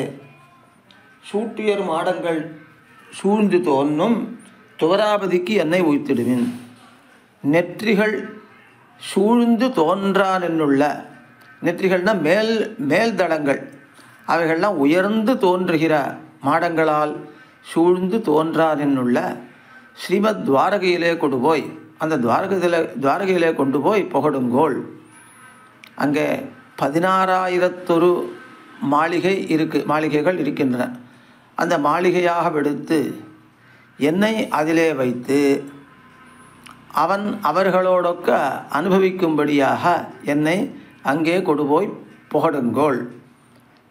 அந்த சூட்டுன்னு நெற்றியை சொல்கிறது, நெற்றின்னா மேல் தளம், அதை சூட்டுன்ற சப்தம் சொல்கிறது. நெற்றிகள் உயர்ந்து விளங்கும் மாடங்கள் சூழ்ந்து தோன்றுகிற, அப்படின்னா மேல் தளங்கள்லாம் உயர்ந்து விளங்குகிற மாடங்களால் சூழ்ந்து தோன்றுகிற சிறப்புடைய துவாரகையில் 16,000 மவர் எம்பெருமானுக்கு 16,108 ஸ்திரீகள், 8 மகிழ்ச்சிகள் பிரதானர்கள். நரகாசுரனை வதம் பண்ணி அவன் அடைத்து வைத்திருந்த தேவஸ்திரீகளை எல்லாம் எம்பெருமான் திருக்கல்யாணம் பண்ணி கொண்டான். அத்தனை பேரும் எம்பெருமானை தான் பண்ணிப்போன்னு சொல்லிட்டா. அவள் 16,100 பேர். அவ்வளவு பேருக்கும் அவ்வளவு மாளிகைகளை அமைத்து கொடுத்து அத்தனை ரூபங்கள் எடுத்துட்டு அத்தனை பேரோடையும் ஒரே சமயத்தில் அனுபவிக்கிறான் பெருமான். அப்போ அவர்களுக்கு அத்தனை திருமாளிகைகள் இருப்பது போல எனக்கு ஒரு மாளிகை கட்டி அதிலே என்னை வைத்து அவர்களைப் போல என்னையும் அவன் அனுபவிக்கலாம்படி என்னை துவாரகாபுரியிலே கொண்டு போய் சேருங்கள் என்ன இந்த பாட்டில் அவர்களை தன்னுடைய பந்துக்களை நோக்கி சொல்லுகிறாள் ஆண்டாள். இதோட 9ஆம் பாட்டு முடிந்தது. நாச்சியார் திருமொழி 12ஆம் பதிகத்தில் 10ஆம் பாட்டு. இந்த பதிகத்தில் இதுதான் கடைசி பாட்டு. மண்ணு மதுரை தொடக்கமாக வண்துவராபதி தன்னளவும் தன்னை தமருய்த்து பெய்ய வேண்டி தாழ் குழலாள் துணிந்த துணிவை பொன்னியல் மாடம் பொலிந்து தோன்னும் புதுவையர்கோன் விட்டு சித்தன் கோதை இன்னிசையால் சொன்ன செஞ்சொல் மாலை ஏத்தவல்லார்க்கு இடர்கடுமே. இதனுடைய பதவதார்த்தம், தாழ்குழலாள் தாழ்ந்த கூந்தலை உடையலாய் பொன்னியல் மாடம் பொலிந்து தோன்னும் புதுவையர்கோன் விட்டு சித்தன் கோதை பொன்மயமான மாடங்களினால் விளங்கான் என்றுள்ள அப்படின்னா விளங்கி தோன்றுகிற ஸ்ரீவில்லிபுத்தூரில் உள்ளாருக்கு தலைவராகிய பெரியாழ்வார் அவருடைய திருமகளான ஆண்டாள் மண்ணு மதுரையை தொடக்கமாக வண்டுவராபதி தன்னளவும் ஸ்ரீ மதுரை முதல் கொண்டு ஸ்ரீமத் துவாரகை வரைக்கும் சொல்லப்பட்ட சில திவ்யதேசங்களில் தன்னை அப்படின்னா ஆண்டாளாகிற தன்னை தமர் தன்னுடைய உறவினர் உய்த்து பெய்ய வேண்டி கொண்டு போய் சேர்க்க வேண்டி துணிந்த துணிவை கொண்ட உறுதி விஷயமாக இன்னிசையால் சொன்ன இனிய இசையோடு அருளி செய்த செம்சொல் மாலை இவளே சொல்லிருக்கா. அந்த மாலையை அந்த அழகிய சொல் மாலையாகிய இத்திருமொழியை ஏத்தவல்லார்க்கு ஓதவல்லவர்களுக்கு இடம் வைகுந்தம் வாழுமிடம் பரமபதமே யாகும். இனிமே வியாக்கியானம். நிகமத்தில் மண்ணு மதுரை இத்தியாதி. அந்த மண்ணு மதுரை அப்படின்னா எம்பெருமானுடைய சம்பந்தம் மாறாத மதுரை. அங்கே தான் அந்த பூமி மதுரை தொடங்கி துவாரக பரியந்தம் இருக்கிற திவ்யதேசங்கள்லாம் என்ன உய்த்திடுவேன் கொண்டு சேருங்கோள்னு சொல்கிறா. அந்த துவராபதிக்கு உய்த்திடுவேன் என்னாளில் தன்னை உறவு முறையார் உய்த்து பெய்து அப்படின்னா இவர்களே கொண்டு போய் சேர்த்து விட வேண்டி தாழ்குடலால் துணிந்த துணிவை தன் மயிர்முடியை பேணாமையிலே தோத்து அவன் தன் வழி வரும்படி இருக்கிற இவள் துணிந்த துணிவை. இவள் மயிர்முடியை பேண மாட்டேன்றாளே எனக்காக இப்படி படுறாளே அப்படின்னு அவனே வரணும். அப்படி இவள் துணிந்த துணிவை பொன்னியல் இத்தியாதி பொன்னியல் மாடம் பொலிந்து தோன்னும் புதுவையர்கோன் விட்டு சித்தன் கோதை இன்னிசையால் சொன்ன செஞ்சொல் மாலை ஏத்தவல்லார்க்கிடம் வைகுந்தமே. ஸ்ரீமத் துவாரகையில் மாளிகையோடு ஒக்குமாய்த்து இவ்வூரும் எதுனா ஸ்ரீவில்லிபுத்தூரும் இனித்தான் பண் மிக்கு பாவபந்தம் வழிந்து புறப்பட்ட சொல் என்று தோன்னி இருக்கிற வத்தை. பண் அப்படின்றது இசை மிகுந்து பாவபந்தம் அவளுடைய அவ்வளவு ஆசையெல்லாம் இதில் தெரியும்படியாக புறப்பட்ட சொல் என்று தோத்துகிறவத்தை இவள் சொல்கிறாள். அப்படிப்பட்ட இவள் சொன்ன அந்த வார்த்தைகளை அபியசிக்க வல்லவர்கள் தனக்கு கால்நடை தராத தசையிலே தேசிகரை பார்த்து நீங்கள் என்னை போங்கோள் என்ன வேண்டாது. தன்னால் நடக்க முடியல, அதனால தன் உறவினர்கள் தான் தனக்கு தேசிகர்கள் என்னது ஆச்சாரியர்கள் என்ன இவா தான் பிராவண்யத்தை உண்டாக்கினான். அதனால் அவளையே பார்த்து என்னை கொண்டு போய் அந்த திவ்ய தேசத்தில் சேருங்கள் என்று சொல்ல வேண்டாது. அவன் அனுமதிப்படியே ஆதிவாகிக கணம் நடத்த அர்ச்சிராதி மார்க்கத்தாலே போய் ஸ்ரீவைகுண்டத்திலே அனுபவிக்கப்பெறுவர். அர்ச்சிராதி மார்க்கம் என்பது சாஸ்திரங்களில் சொல்லப்பட்டிருக்கு. முக்தோ அர்ச்சிர் தின பூர்வபக்ஷ ஷடு உதங்மாச அப்த வாத அம்சுமது க்ளௌ வித்யுத்து வருண இந்திர தாத்ரு அப்படின்னு ஒரு 12 ஆதிவாகிக கணங்கள் எம்பெருமானாலே அனுப்பப்பட்டு இந்த முக்த புருஷனை முக்தியா அடைய போகிறவனை அழைத்து செல்லுகிறார்கள். முதல்ல அர்ச்சிகி அப்படின்னா பகல், அப்புறம் அர்ச்சிகின்னா அக்னி, அதுக்கப்புறம் தினம் பகல், பூர்வபக்ஷம் இதுக்கெல்லாம் அபிமானிகளான தேவதைகள் இவனை அழைத்து கொண்டு போகிறார்கள். பூர்வபக்ஷம்னா சுக்லபக்ஷம். ஷடு உதங் மாச அப்படின்னா உத்தராயணத்தில் இருக்கிற 6 மாதங்கள். அப்புறம் அப்த அப்படின்றது 5வது, அது சம்பத்சர தேவதை. வாத காற்று தேவதை. அம்சுமத்து அப்படின்றவன் சூரியன், அது 7வது தேவதை. க்ளவ் 8வது தேவதை சந்திரன். அடுத்தது வித்யுத் மின்னல் 9வது தேவதை. வருணன் 10வது தேவதை. இந்திரன் 11வது தேவதை. தாதா அப்படின்னா பிரஜாபதி, அதான் பிரம்மா. இவர்கள் தான் 12 பேர் ஆதிவாகிக கணங்கள் அழைத்து கொண்டு போகிறார்கள். அப்படி அவர்களாலே ரொம்ப சம்மானத்தோடு அழைத்து செல்லப்பட்டு வைகுந்தம் போய் புகப்பெறுவர்கள். இவள் பிரார்த்தித்து தன் பந்துக்களை அங்கே கொண்டு போங்கோள்னு சொன்னான். அந்த மாதிரி பிரார்த்திக்க வேண்டாதபடி அர்ச்சிராதிகணம் தன்னால் வந்து இவர்களை அழைத்து செல்லும்படி சம்மானம் பெற்று வைகுந்தம் போய் புகப்பெறுவர்கள். அவன் இருக்கிற தேசம் பிராப்பிய தேசம் அதுதானே, அதை சென்று கிட்ட பெறுவர்கள்னு இந்த திருமொழியை அபிசித்தார்களுக்கு பலம் சொல்கிறா இதில். இப்போ இந்த திருமொழியினுடைய இந்த 12ஆம் திருமொழியினுடைய எல்லா பாட்டுகளுடைய சாரம் எப்படி வருதுன்னு கேட்டால், இவள் திருப்பாவையிலேயே பிராபக ஸ்வீகாரமும் பண்ணி பிராப்பியத்தையும் நிஷ்கர்ஷித்தாள். உந்தன்னை பிறவி பிறந்தனை புண்ணியம் யாமுடையோம், இதுதான் பிராப்பிய ஸ்வீகாரம். அப்போ நீயே பிராப்பிய ஸ்வீகாரம் என்ன, நீயே நிர்ஹேதுகமாக எங்களை விஷயீகரித்திருக்கையே பெற்றிருக்கை தான் பிராபக ஸ்வீகாரம். அதுக்கப்புறம் பிராபக ஸ்வீகாரம். பிராப்பியம் என்னன்னு கேட்டால், உனக்கே நாம் ஆட்செய்வோம், உனக்கும் எங்களுக்கும் பொதுவாக ஆட்செய்ய மாட்டோம், உனக்கே நாம் ஆட்செய்வோம் என்று சொல்கிறார். என்ன, அவன் உகப்புக்கான கைங்கரியமே பிராப்பியம் என்று நிஷ்கர்ஷித்தாள்.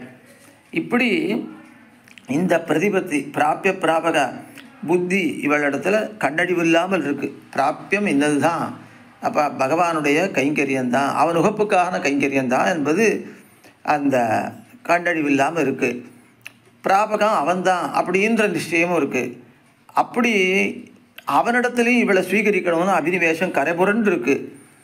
ஆனால் அபினிவேஷம் அனுரூபமாக பலத்தை பெறலை. அதனால் இப்போது ஒரு ஹேத்து தண்டத்தில் இருந்தால் அது பக்குவமாற வரைக்கும் அவன் காத்துட்டுருக்கலாம். ஹேத்துவே கிடையாது, ஏன் அவன் காத்துட்டுருக்கான் என்ன, இவளுக்கு பிராப்பியத்துறை விஞ்சுகிறது. அந்த பிராப்பியத்துறை அதாவது எம்பெருமானை அடையணுன்ற ஆசை விஞ்சுகிறது. அது இவளை தன்னுடைய சொரூபத்தில் கூட நிற்க ஒட்டாமல் தடுக்கிறது. அது மேலே அதாவது எம்பெருமான் வந்து நம்ம கை கொள்ள போகணும்னு அந்த உபாய அத்தியவசாயத்தில் இருக்கணும். அதையும் மீறி இந்த ஆசை பிராப்பியத்தில் ஆசையானது தானாக ஒரு பிரவருத்தி பண்ணி அவன் இருக்கிற இடத்தை அடையணும் என்கிற அளவுக்கு பிராப்பியத்துறை வளர்ந்து கிடக்கிறது என்பது தான் இந்த 12ஆம் பதிகத்தில் இருக்கிற 10 பாட்டுக்கும் சாரமான அர்த்தம். இதோட இந்த 12ஆம் பதிகம் முடிந்தது. ஆழ்வார் திருவடிகளே சரணம், எம்பெருமானார் திருவடிகளே சரணம், ஜீயர் திருவடிகளே சரணம்.